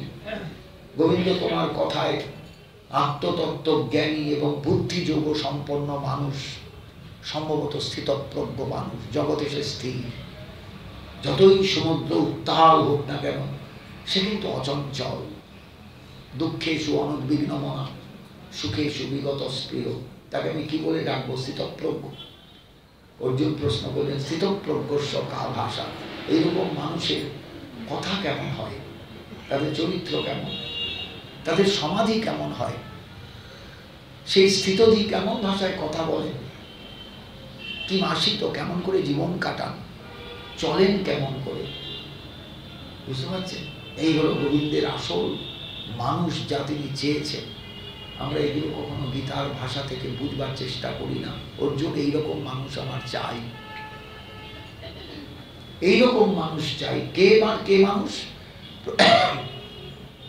প্রজহাতি যদা কামান সর্বান পার্থ মনোগতান। যখন ভেতরের কামনাকে সম্পূর্ণ ত্যাগ করতে পারে মানুষ, অনেক কামনা উঠবে, অনেক কিছু চাই চাই হবে, কিন্তু সব কামনাকে যিনি দমন করতে পারেন, আত্মনি এব আত্মনা তুষ্ট, নিজের আত্মার মাধ্যমেই আত্মার মধ্যে তুষ্টি। আমার তো কিছু চাই না, আমার তো কিছু অনুপপত্তি নেই, সব আমার উপপত্তি, সব আমার আছে। এই বোধটা জীবনে যার এসেছে তিনি স্থিতপ্রজ্ঞ। অর্জুন এইরকম মানুষ দরকার। জগতে কেমন মানুষ হয়ে বেঁচে থাকতে হয় দেখুন। প্রজহাতি যদা কামান সর্বান পার্থ মনোগতান আত্মনি এব আত্মনা তুষ্ট স্থিতপ্রজ্ঞস্তদুচ্যতে দুঃখেষু অনুর্বিঘ্ন মনা সুখেষু বিগত স্পৃহ বিতরাগ বিতক্রোধ বিতভয় স্থিতধীর মনিরুচ্যতে। বিতরাগ, কোনো কিছুতে অনুরাগ নেই, ভালোবাসা নেই। বিতভয়, ভয় শূন্য। বিতক্রোধ, ক্রোধ থেকে অনেক দূরে। তিনি হলেন স্থিতধী মানুষ। জগতে এই মানুষ দরকার, নিজেকে এইরকম তৈরি করতে হয়। স্থিতপ্রজ্ঞের লক্ষণটা ভালো করে পড়বেন, অনুভব করতে পারবেন। এই হলো গীতার প্রকৃত মানুষ। যে মানুষকে ভগবান চেয়েছেন জগতের কল্যাণের জন্য, আমার আয়না হোক, আয়না আয়না আয়না, যে আমাকে আমার সামনে আয়নার মতো এসে দাঁড়াবে। কাল বলেছিলাম তিনি তো সব কিছুর মধ্যে এক, তিনি একমেব অদ্বিতীয়। তাহলে জীবসৃষ্টির প্রয়োজনটা কোথায়? একটি প্রয়োজন, আমার সৌন্দর্যকে, আমার মাধুর্যকে, আমার শিবত্বকে, আমার সত্য স্বরূপকে আমি উপলব্ধি করতে চাই একটা আয়নার মাধ্যমে। সে আমার আয়না হবে। মানুষের প্রয়োজন এই জায়গায় তার আয়না হয়ে ওঠা, আয়না হয়ে ওঠা। বিল্বমঙ্গলের সামনে এই জন্য গোবিন্দ জিজ্ঞাসা করেছে, বিল্বমঙ্গল আমাকে কেমন লাগছে তুমি একটু বর্ণনা করো না কেন? তুমি তো স্বভাব কবি, তুমি একটু বর্ণনা করো। বিল্বমঙ্গল বলছেন আমি পারবো না, তোমাকে বর্ণনা করার কোনো ভাষা আমার জানা নেই। বলে কেন? অনেক কিছু তো জানো তুমি, অনেক শব্দ জানো, অনেক শব্দের তাৎপর্য জানো, অনেক উপমা জানো, অনেক কিছু জানো, একটা কিছু দিয়ে বলো। জগতে এমন কোনো উপমা নেই যা দিয়ে তোমার সঙ্গে উপমা দেওয়া যায়। বলে কেন? পদ্ম আছে, চাঁদ আছে, দূর দূর দূর। পদ্ম সকালে ফোটে, রাত্রিবেলা বুঝে যায়। চাঁদের মধ্যে কলঙ্ক, তোমার মুখচন্দ্র যদি বলি এটা কি চাঁদ কি কলঙ্কযুক্ত চাঁদ? তাহলে আমি কি করে উপমাবাচক পদার্থ হিসাবে চাঁদকে নিয়ে আসবো বলো তো? সবসময় উপমা দিতে গেলে উপমাবাচক পদটা উপমেয়বাচক পদার্থের থেকে উন্নত হবে, উৎকর্ষযুক্ত হবে। তুমি তো তা নও, তুমি তো সবচেয়ে শ্রেষ্ঠ। তোমার সঙ্গে উপমা দেবো কার? না তা বলো, একটু বলো বলো। আমার ভালো লাগে তোমার মুখের কথা শুনতে, মানে তুমি আয়না। তোমার মুখ দিয়ে আমার যে মহিমা কীর্তন বেরুবে, সেই মহিমা কীর্তন শুনতে আমার ভালো লাগে। বিষ্ণুর সহস্র নামে অনেক নামের মধ্যে গোবিন্দের একটা নাম আছে, দেখবেন যদি পড়ে বিষ্ণুর সহস্র নাম, স্তব্য স্তব প্রিয়। তিনি স্তব শুনতে ভালোবাসেন। তার মানে তোষামত ভালোবাসেন তা নয়, কিন্তু ভক্ত আমায় যখন স্তব করে তখন অসাধারণ তার অন্তরকে তুলে ধরে। এই অন্তরটাকে তখন ভালোবাসেন তিনি, এটাই তার আয়না।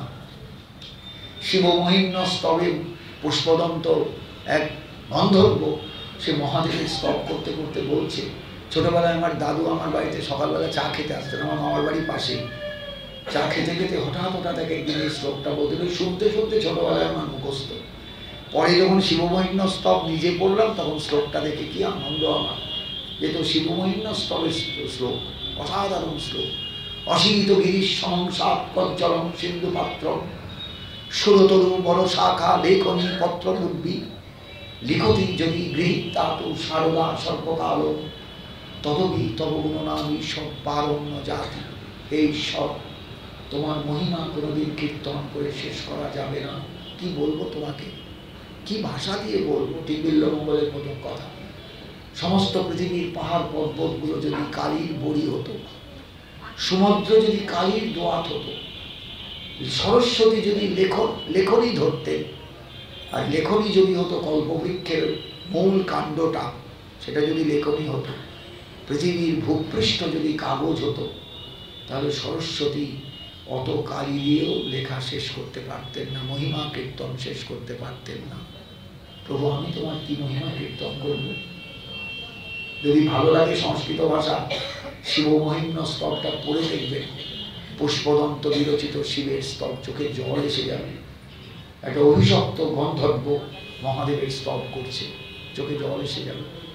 তো তিনি মানুষকে চেয়েছেন একটা আয়না করতে। বিল্বমঙ্গল বলছেন, আমি পারবো না, পারবো না, পারবো না, বিশ্বাস করো আমি পারবো না, তুমি কিছু বলো, আমি তোমার কথা শুনতে এসেছি, তোমার মুখ থেকে শুনতে এসেছি। কি বলে বলি বলো দেখি, কি বলে প্রকাশ করি? বিল্বমঙ্গলে একটা শ্লোক আছে কর্ণামৃতে, বলছেন তোমাকে একটা শব্দ দিয়ে আমি বোঝাতে পারি। মধুরম মধুরম বপুরস্য বিভো, মধুরম মধুরম বদনম মধুরম, মধুগন্ধি মৃদু স্মিত তরহ, মধুরম মধুরম মধুরম মধুরম, আর কিছু নয়। হে গোবিন্দ, তুমি মধু, মধুরম মধুরম বপুরস্য বিভো, তোমার বপু বড় মধুর। সেই মাধুর্যের মধ্যে সবচেয়ে মধুর তোমার শ্রীমুখখানা মধুর। মধুরম মধুরম বদনম মধুরম, তার মধ্যে আবার সবচেয়ে মধুর তোমার হাসিটা। মধুগন্ধি মৃদু স্মিত মে তদহ। আহ, কি বোঝাবো তোমাকে, সর্বস্ব তোমার মধুর। মধুরম মধুরম মধুরম মধুরম, লীলা প্রেমনা প্রিয়াধিক্যম মাধুর্যম বেনুরূপয়, ইতি অসাধারণম প্রক্তম গোবিন্দস্য চতুষ্টয়। চারবার মধুর বলার মানেই হলো তার লীলা মাধুর্য, তার রূপ মাধুর্য, তার বেণু মাধুর্য, তার রস মাধুর্য, প্রেম মাধুর্য, সব মধুর। একটা শব্দ দিয়ে বোঝাবো। ভালো, চমৎকার বিল্বমঙ্গল, চমৎকার চমৎকার। আমি এই শুনতেই তোমার কাছে এসেছি। তাহলে বুঝতে পারছেন তিনি মানুষ চান, স্থিতপ্রজ্ঞের লক্ষণে, এই জন্য তিনি মানুষের বর্ণনা দিয়েছেন। আর সব শেষে স্থিতপ্রজ্ঞের লক্ষণে বলছেন, অর্জুন শোনো, সব যখন বলা শেষ হয়ে গেল স্থিতপ্রজ্ঞ চরিত্রটা, তখন বলছেন এই ব্রাহ্মী স্থিতি যদি কেউ লাভ করে, এই স্থিতপ্রজ্ঞ হয়ে যদি জীবনে চলে, মৃত্যুর সময়তেও সে টলে না, কোনোভাবেই বিচলিত হয় না। ছেলে চিৎকার করে বাবা বলে ডাকলেও সে তাকায় না, মেয়ে চিৎকার করে ডাকলেও তাকায় না, স্ত্রী চিৎকার করে ডাকলেও তাকায় না। তখন সে ধ্যানস্থ হয়ে তার আপন মাধুর্যের দেবতাকে শুধু আস্বাদন করে, তার প্রিয়জনকে আস্বাদন করে, যিনি চিরকাল তার বান্ধব, চিরকাল তার বন্ধু। দেখবেন, পড়ে দেখবেন শ্লোকটা পরিষ্কার বলছেন। একদম শেষে আমি গীতা খুলে শ্লোকটাও শুনিয়ে দিচ্ছি, একদম স্থিতপ্রজ্ঞ লক্ষণের শেষ শ্লোক, 2য় অধ্যায়।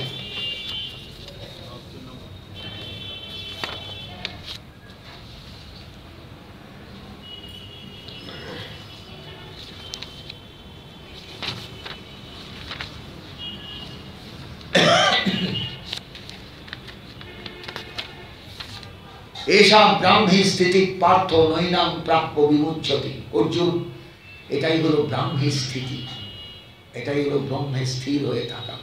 প্রত্যেক মানুষের জীবনে এই জায়গাটা দরকার। আমরা তো বুঝি না, আমরা মনে করি যে ওই তো হাতে মালা নিয়ে জপ করলাম, হয়ে গেল সব কিছু। অত সস্তা নয়। আসল হলো নিজের মনটাকে অনেক ওপরে তোলা। সাধনার জায়গাগুলো আমরা বুঝি না, কিন্তু বিশ্বাস করুন, কিছু মনে করবেন না, গুরুদেবরাও বুঝিয়ে দেন না এগুলো শিষ্যকে। তার মনের স্তরটাকে উপরে নিয়ে যাওয়া। এই উপরে না নিয়ে গেলে, যখনই আপনি মাটির মধ্যে থাকবেন, আপনি চিরকালই লেপটে লেগে থাকবেন কাদার মধ্যে। আপনাকে উপরে নিতে হবে, ব্রাহ্মী স্থিতিতে নিয়ে রাখতে হবে। আপনি সংসারে চলুন না কেন, ঝগড়া করুন, ঝাঁটি করুন, সব করুন, কিন্তু আপনার ব্রাহ্মী স্থিতিটা যেন কখনো নষ্ট না হয়। সবসময় ভাববেন, এরা আমার কেউ নয়, এরা আমার কেউ নয়। শ্রীরামকৃষ্ণ বলেননি, ওরে দেহাতে যাবি দেখবি বহুদূর থেকে জল আনে, 4-5টা ঘোড়া, অনেক গল্প করছে, হো হো করে হাসছে হাসছে হাসছে গল্প করছে, কিন্তু সবসময় নজর আছে একটা কলসিও যেন পড়ে না যায়। সব তো মাটির কলসি, ঠক করে পড়লেই তো সব জল শেষ। আর জল মহামূল্যবান ওইসব দেশে, বিহার, ইউপিতে, গ্রামাঞ্চলে। তাহলে বুঝতে পারছেন, অর্থাৎ জীবনে যা কিছু হোক কিন্তু ভেতরের কম্পাসের কাঁটাটা যেন কখনো উত্তর থেকে সরে যায় না দক্ষিণে, বা দক্ষিণ থেকে পূর্বে, বা দক্ষিণ থেকে পশ্চিম, উত্তরের কাঁটাটা যেন উত্তরেই থাকে। এসব ব্রাহ্মী স্থিতির পার্থ নৈনাং প্রাপ্য বিমুচ্ছতি। এই জায়গায় যদি কেউ পৌঁছতে পেরেছে তাহলে আর তার লেভেল নিচে নেমে আসে। এই লেভেলটা প্রত্যেকের বোঝা দরকার। ঠাকুর বাড়িতে আসা মানে লেভেলটাকে তৈরি করার জন্য, ঈশ্বরের কথা শোনা মানে লেভেলটাকে তৈরি করার জন্য। এই লেভেলটা যদি কোনোদিন তৈরি না হয় সারা জীবনটাই বরবাদ হয়ে গেল। আপনি আদারে আস্থা করে কুকুরের গু পাড়ান, মানুষের গু পাড়ান, যা খুশি করুন, কিচ্ছু আসে যায় না সুচিতার। কারণ দেহের মধ্যে যিনি আছেন তিনি পরম পবিত্রতম, আমরা তাতে কিচ্ছু আসবে না। কিন্তু এই লেভেল থেকে নিচে নেমে গেলে এই সব গণ্ডগোল। আমার মনটা যেন কখনো লেভেল থেকে নিচে না নামে, এটাই হলো সাধনা। গীতা আমাদের সেই সাধনা শিখিয়েছেন। একে একে ধাপে ধাপে তোমায় উন্নীত হতে হবে। এইবার তুমি যাবে গীতার পরে শেষ যে প্রস্থান, ন্যায় প্রস্থান। এই ন্যায় মানে ন্যায় দর্শন নয়, যা কাছে নিয়ে যায়, একদম নিয়ারেস্ট। গীতায় মানুষ তো সংসারে তখন আছে, সংসারে তখনও রয়েছে দাঁড়িয়ে, তার ছেলে আছে, মেয়ে আছে, এ ডাকছে ও ডাকছে, তার ভেতরে অহংকার এক এক সময় কাজ করছে, আমি ওর বাবা, আমি ওর স্ত্রী, আমি ওর ছেলে, আমি ওর মেয়ে, কাজ করছে তো অহংকারগুলো। কিন্তু এর পরের যে ধাপ, ওই ব্রাহ্মী স্থিতি ধরে রাখতে রাখতে যখন জীবনের সায়াহ্ন বেলা আসবে, যখন সে ওপারের ডাক শুনতে পাচ্ছে কানে, এইবার আমাকে কিন্তু এপারের নোঙর তুলতে হবে, তখন তার কাছে যে গ্রন্থ, যে আলোচনাটা সবচেয়ে গুরুত্বপূর্ণ সেটা হলো বেদান্ত দর্শন। ভাগবত হলেন সেই বেদান্ত দর্শন। রাজা পরীক্ষিত সাক্ষাৎ বেদান্ত দর্শনের জিজ্ঞাসা নিয়ে দাঁড়িয়েছেন সুখদেবের কাছে।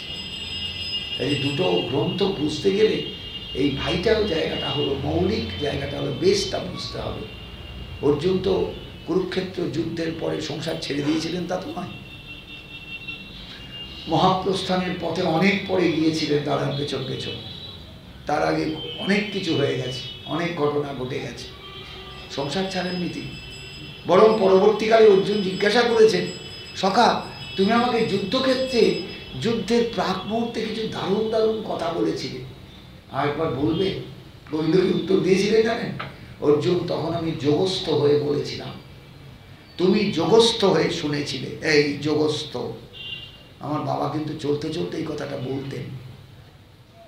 বুঝলেন, অর্জুনের কথা, অর্জুন যা শুনেছিলেন, গোবিন্দ যা বলেছিলেন, কথাগুলো দুজনাই কিন্তু যোগস্থ হয়ে বলেছেন, যোগস্থ হয়ে শুনেছেন। সখা শোনো, সেই কথাগুলো এখনো আমার মুখ দিয়ে আসবে না, তুমিও বুঝতে পারবে না। মানেটা কি বলুন দিন? তুমি এখনো সংসারের লেভেলে আছো, আমিও কিন্তু সংসারের লেভেলে আছি। আমারও মাথায় অনেক দুশ্চিন্তা। এই বিশাল যদুবংশ তছনছ হয়ে যাবে আমার চোখের সামনে, আমার সহ্য করতে হবে। এই বিশাল যাদব বংশ গান্ধারীর অভিশাপে তছনছ হয়ে যাবে, শেষ হয়ে যাবে, আমাকে সব সহ্য করতে হবে। অতএব ওই রথস্থ অবস্থায়, রথে দাঁড়িয়ে আমি তোমাকে যখন কথাগুলো বলেছিলাম, পরিপূর্ণ যোগস্থ হয়ে কথাগুলো বলেছি, তুমি যোগস্থ হয়ে কথাগুলো শুনেছ। এই রথের সারথি, এই রথের রথী জীবাত্মাকে যোগস্থ হয়ে বলেছেন, যোগস্থ হয়ে রথী শুনেছেন। এখন কথাগুলো বললে তুমি ধরতে পারবে না, আমি বলতে পারবো না। তার মানে আবার তোমাকে যোগস্থ হতে হবে, এই সংসার থেকে দূরে চলে যেতে হবে। বুঝতে পারছেন ব্যাপারটা? গীতা এত সহজ বস্তু নয়, কিন্তু আপনাকে এই সংসারের মধ্যে তস্মাৎ সর্বেষু কালেষু যোগযুক্ত হওয়ার জন্য ওই দুটো সূর্যের গতির কথা বলছেন ওই অষ্টম অধ্যায়ে, অক্ষর ব্রহ্মযোগে। নৈতে স্মৃতি পার্থ জানন যোগী মুচ্যতি কশ্চন। অর্জুন, এই দুটো গতি সম্পর্কে যিনি জানতে পারেন, স্মৃতি মানে গতি, তিনি কখনো সেই যোগী মোহগ্রস্ত হন না। তস্মাৎ সর্বেষু কালেষু, সমস্ত সময় যোগযুক্ত হওয়ার জন্য তুমি যোগযুক্ত হয়ে সংসারে থাকো। আমি আবার বলি, যোগযুক্ত হয়ে থাকা মানে ঠাকুর ঘরে 3 ঘন্টা থাকা নয়। আপনি রান্না করতে করতেও যোগযুক্ত হতে পারেন, আপনি বাসন মাজতে মাজতেও যোগযুক্ত হতে পারেন, আপনি চলতে চলতেও যোগযুক্ত হতে পারেন, কারণ তাকে সবসময় স্মরণের মধ্যে নিয়ে চলা, তাকে সবসময় মনে রাখা। যেমন ভালোবাসলে, ভালোবাসার জনকে ভালোবাসে যে প্রেমিক বা প্রেমিকা সবসময় স্মরণ করে, সবসময় স্মরণ করে, তেমনি প্রকৃত ভালোবাসা যদি হয় ঈশ্বরের সঙ্গে, তিনি স্মরণের পথে আসবেনই আসবেন, তাকে স্মরণ করা। এইবার সেই জায়গাটা এসে যাবে একবারে বেদান্তের জায়গাটা, অর্থাৎ ব্রজদেবীগণের সাধনার স্তরটা। তারা কি নাট্যে বসে থাকতেন? সবই করতেন সংসারে, কিন্তু গোবিন্দ তাদের সম্পর্কে উদ্ধবকে বলছেন, উদ্ধব তা মন মনস্কা মত প্রাণা মদর্থে তত্ত্ব দৈহিকা মামেব দ্বৈতম পৃষ্ঠম আত্মানম মনসাবতা।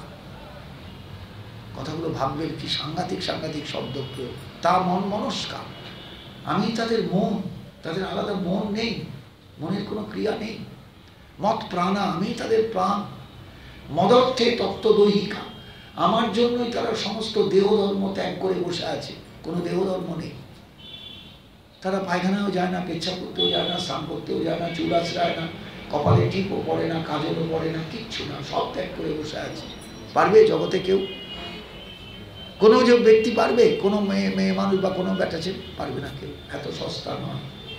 মামেই, আমাকেই একমাত্র, অন্য কাউকে নয়, আমাকেই। এই নাম হলো যোগযুক্ত, আমাকেই একমাত্র। দ্বৈতম পৃষ্ঠম, আমাকে দ্বৈত বলে, পৃষ্ঠ বলে, আত্মা বলে তারা মনে করে, আর কাউকে নয়। মনে মনে তারা আমাকেই আত্মা রূপে জানে, মনে মনে তারা আমাকেই দ্বৈত রূপে জানে, মনে মনে আমাকেই তারা প্রিয়তম রূপে জানে, আর তাদের কেউ নেই জগতে। ভাবতে পারবে নিজেকে এই জায়গাটায় নিয়ে, আমার জগতে কেউ নেই,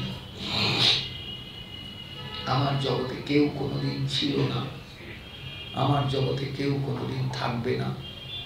তিনি আর আমি একমাত্র, আমার ভেতরেই তিনি আছেন, আমার হীরার মাঝে লুকিয়ে আছেন।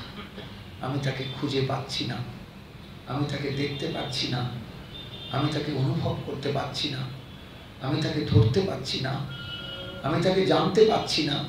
দিন কেটে যাচ্ছে, সময় পার হয়ে যাচ্ছে, আবার একটা জীবন। তখন আক্ষেপ জাগে অন্তর, বোঝেন ব্যাপারগুলো।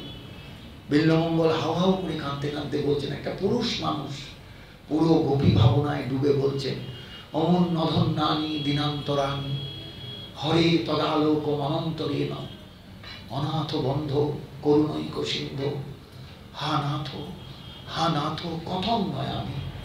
বিল্লমঙ্গলের কর্ণামৃতের স্রোত। দিনগুলো অধন্য চলে গেল, মিথ্যা চলে গেল, ব্যর্থ চলে গেল। বলতো প্রিয়তম, আমি কি নিয়ে থাকি?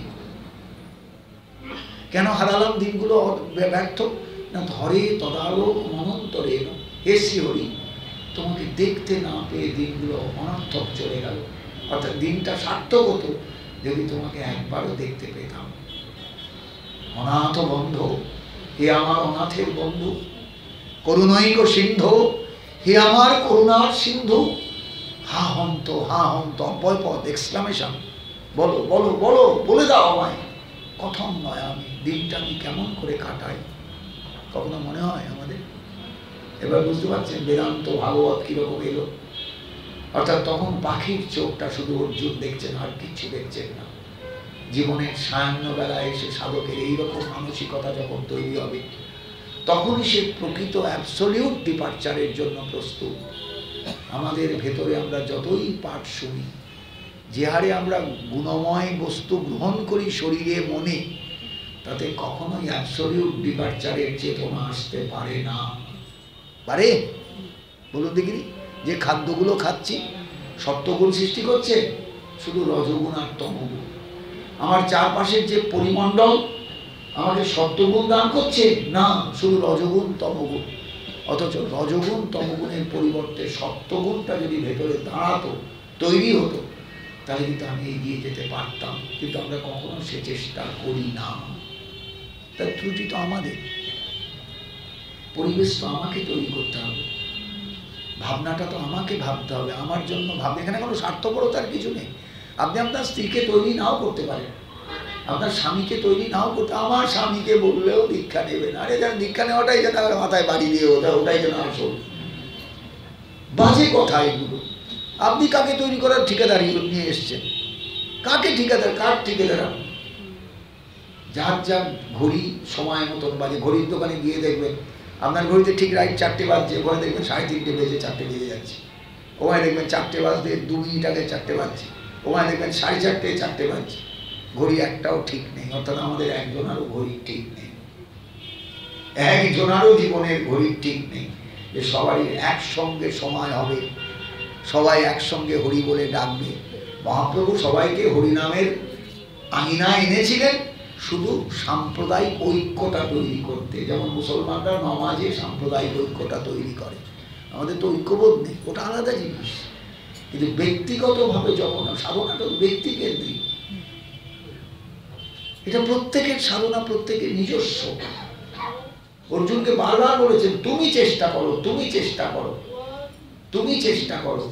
এখানে তুমি তোমার স্ত্রী পুত্র পরিবার নিয়ে চেষ্টা করো কোথাও বলেননি, তোমার দাদা ভাই সবাইকে নিয়ে চেষ্টা করো বলেননি, তুমি চেষ্টা করো। তার মানে অর্জুন উপলক্ষ জগতের পার্টিকুলার প্রত্যেকটা জীব হলো এই কথাগুলোর লক্ষ্য। পার্টিকুলার প্রত্যেকটা জীব তুমি চেষ্টা করো, তুমি চেষ্টা করো, তুমি চেষ্টা করো। আমি আপনাদের কাছে কিভাবে বোঝাবো দুটো গ্রন্থের কি প্রয়োজন? আমি গীতাটা যদি ভালো করে না পড়েন আপনি কিন্তু ভাগবতে ঢুকতে পারবেন না, বুঝতে পারবেন না। ভাগবত দাঁড়িয়ে আছেন গীতার উপর। ওই অদ্বৈত বেদান্ত না হলে আপনি অদ্বৈত বেদান্তের সার গ্রন্থ ভাগবত বুঝতে পারবেন না। যে ব্রজদেবীগণ কোন ভাব নিয়ে কৃষ্ণকে কাছে পাচ্ছেন বা কাছে চাইছেন, অথচ সেই কৃষ্ণ কিন্তু তাদের ধরাছোঁয়ার অনেক দূরে, ধরাছোঁয়ার অনেক বাইরে। তাহলে কি নিয়ে বেঁচে আছেন? শুধু স্মরণটুকু নিয়ে। কারণ যাকে স্মরণ করেছি, যে কথা দিয়েছে, সে কখনো কথার খেলাপ করে না, অবশ্যই সে আসবে। মহাপ্রভু যে বৃন্দাবনকে আমাদের চেনালেন, সেই বৃন্দাবন কিন্তু সম্পূর্ণরূপে বিরহের বৃন্দাবন। ভাবেন এটা কোনোদিন? আমরা বৃন্দাবনে গিয়ে ধেই ধেই করে নাচি, হাপুস হুপুস করে খাই, কিন্তু যে বৃন্দাবনকে চেনালেন এটা বিরহের বৃন্দাবন। এখানে কৃষ্ণ আসেন, এখানে স্মরণের মধ্যে তিনি আসেন। অর্থাৎ যে সাধক ওই হৃদয়টাকে তৈরি করে বৃন্দাবন যেতে পেরেছে সে অনুভব পায়, আর যার সেই হৃদয়টা তৈরি নেই সে অনুভব পায় না। বেদান্ত দর্শনই হচ্ছে ভারতবর্ষের এমন একটা দর্শন যা প্রত্যেকটি মানুষকে তৈরি করে দিতে পারে, যদি তার ভেতরে চাহিদা তৈরি হয়। চাহিদাটা দরকার। ওই যে রায় রামানন্দ সংবাদে কথাটা বলা আছে না, কৃষ্ণ ভক্তি রস ভাবিতাম অতি ক্রিয়তাম যদি কুতো বিলম্বতে। জানো প্রভু, কৃষ্ণ ভক্তি রস ভাবিত যে মতি, এই মতি কোথাও পাওয়া যায় না। জগৎ ঘুরে বেড়ালেও পাওয়া যাবে না।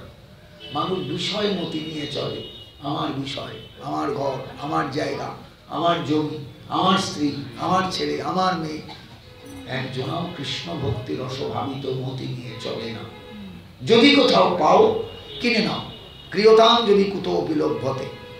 কিন্তু জানি কোথাও পাবে না। সঠিক কথাই হলো কোথাও পাওয়া যাবে না। মানুষের চরিত্রটাই হচ্ছে গুণধর্মাত্মক চরিত্র। এই জন্য মাতৃ উপাসনার দরকার আছে। মা গুণময়ী, প্রকৃতি গুণময়ী। এই বিশ্ব প্রকৃতি আমাদের চালাচ্ছেন, তিনি গুণময়ী। তার চরণে প্রার্থনা করতে হয়, মা একটু দরজা খুলে দাও, মা একটু দরজা খুলে দাও।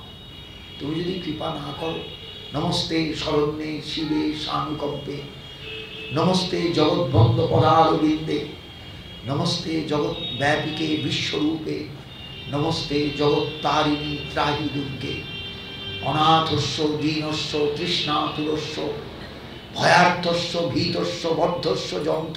খুব সহজ সংস্কৃত, সবাই বুঝতে পারবে। অনাথস্য ভীতস্য তৃষ্ণাতুরস্য, ভয়ার্থস্য ভীতস্য বদ্ধস্য যন্ত, তমেকা গতির দেবী বিস্তার নৌকা, নমস্তে জগত্তারিণী ত্রাহি দুর্গে। অরণ্যে রণে দারুণে শত্রু মধ্যে, অনলে সাগরে প্রান্তরে রাজগে, তমেকা গতির দেবী বিস্তার হেতু, নমস্তে জগত্তারিণী ত্রাহি দুর্গে। শরণমপি সুরানাম সিদ্ধবিদ্যাধরানাম, মুনি দনুজ নরানাম, ব্যাধি বিপীড়িতানাম, নৃপতি গৃহগতানাম, দস্যুভিত্রাসিতানাম, তমসী শরণমেকা দেবী দুর্গে প্রসীদ। মাগো তুমি একটু প্রসন্ন হও, তুমি প্রসন্ন না হলে এই গুণের বেড়া থেকে আমি বেরোতে পারবো না। এটা বোঝেন প্রত্যেকে, এই জগৎটা একটা গুণের বেড়ায় আবদ্ধ আছে। আমি সবাই আমরা আবদ্ধ, সবাই আবদ্ধ গুণের বেড়া। একটা রজগুণের দড়ি, একটা তমগুণের দড়ি, একটা সপ্তগুণের দড়ি, এমন বেড়া, সেই বেড়া অতিক্রম করা যায় না। আপনি কতটুকু সপ্তগুণ জোগাড় করবেন? পরবর্তী দেখবেন রজগুণ এসে আপনাকে এমন খাবল দিল, ব্যাস আপনার শেষ সপ্তগুণ। আর সপ্তগুণ যতক্ষণ না আপনার মধ্যে স্থায়িত্ব লাভ করবে ততক্ষণ কিন্তু আপনি রজগুণ তমগুণের সঙ্গে লড়াই করে পেরে উঠবেন না। ভয়ের জায়গাটা এই ভয়ার্তস্য ভীতস্য বদ্ধস্য যন্ত্র। আমরা সবাই বদ্ধ।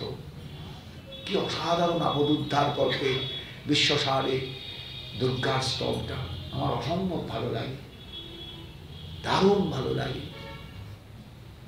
যিনি স্তবটা লিখেছেন জানি না কার লেখা, শুধু আছে আপদ উদ্ধার কল্পে বিশ্বসারে সে দুর্গা স্তবরাজ সমাপ্ত। কৃষ্ণ মন্ত্রের অধিষ্ঠাত্রী দেবী হলেন দুর্গা।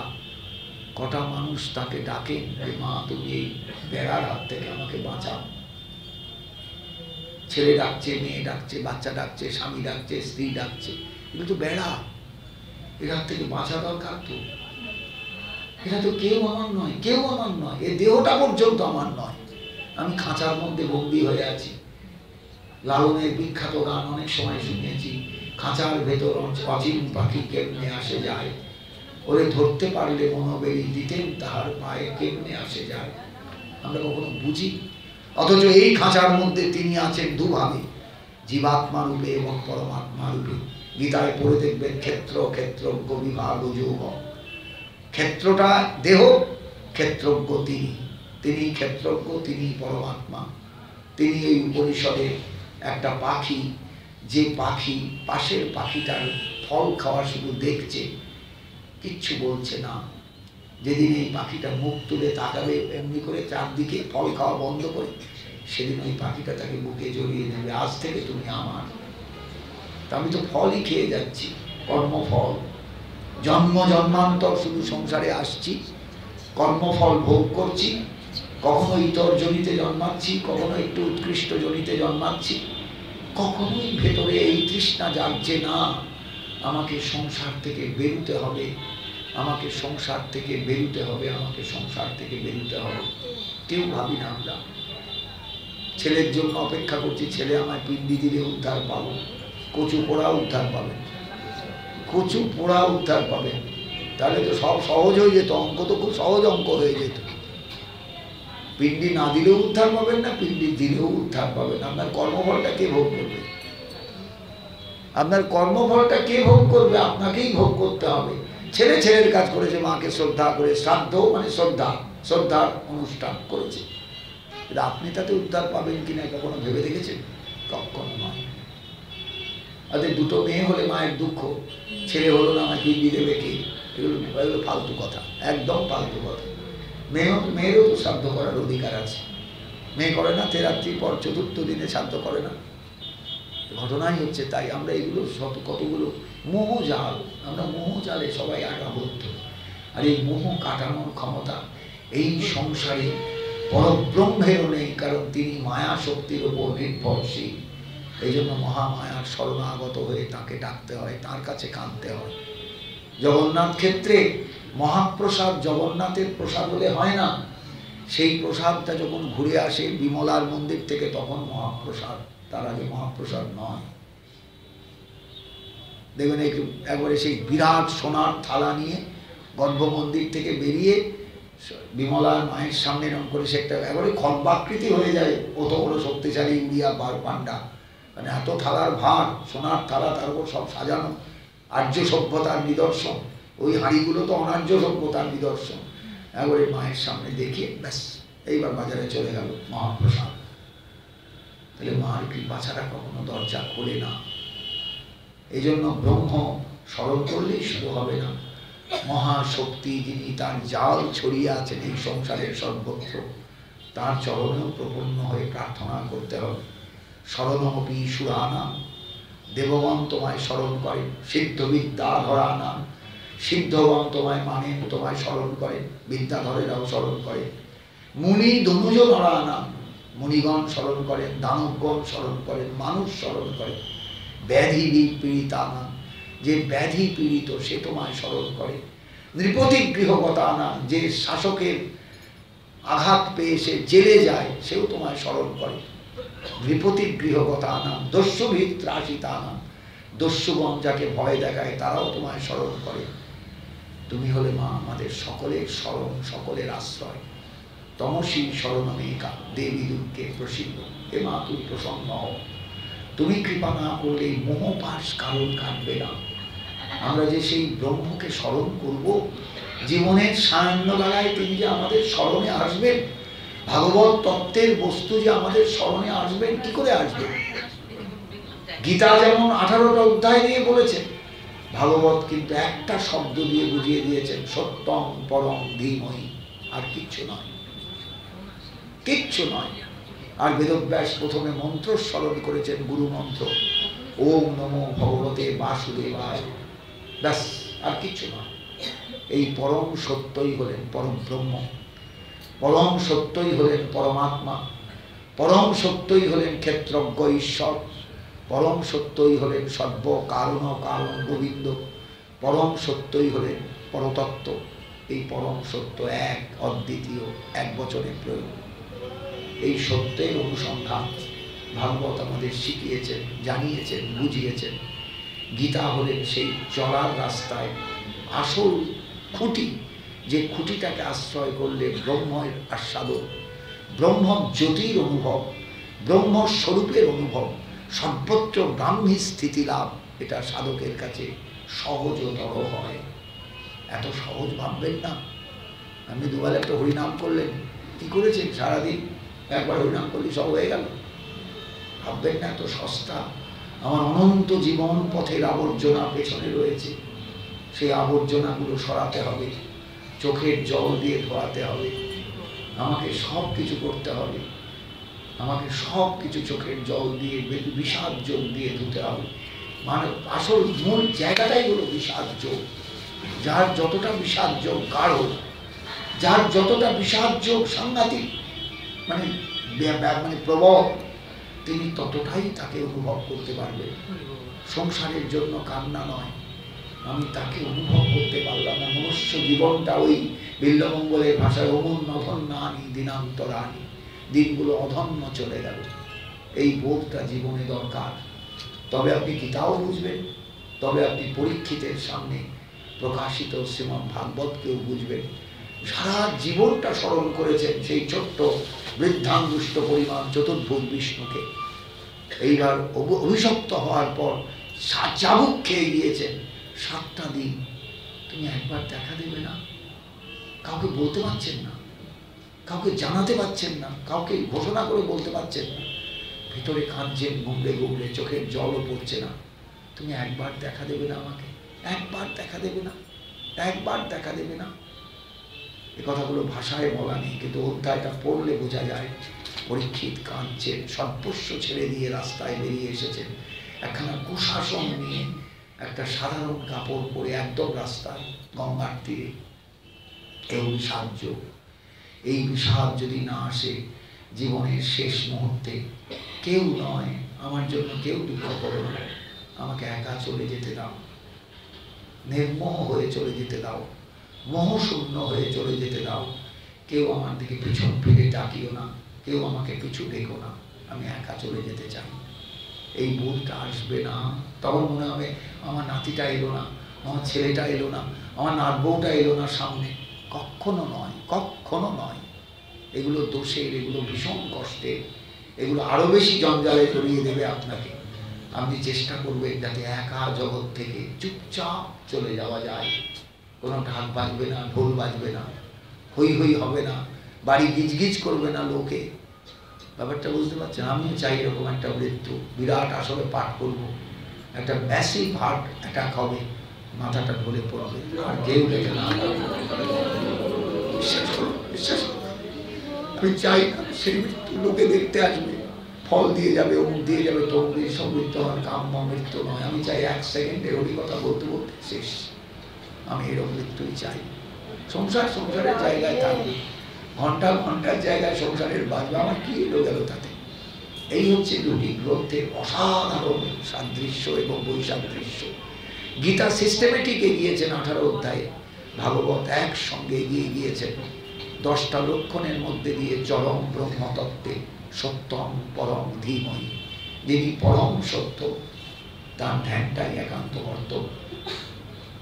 শেষ করলাম আজকে। জয় নিতাই, জয় গৌর সুন্দর, জয় গৌর ভক্তবৃন্দ।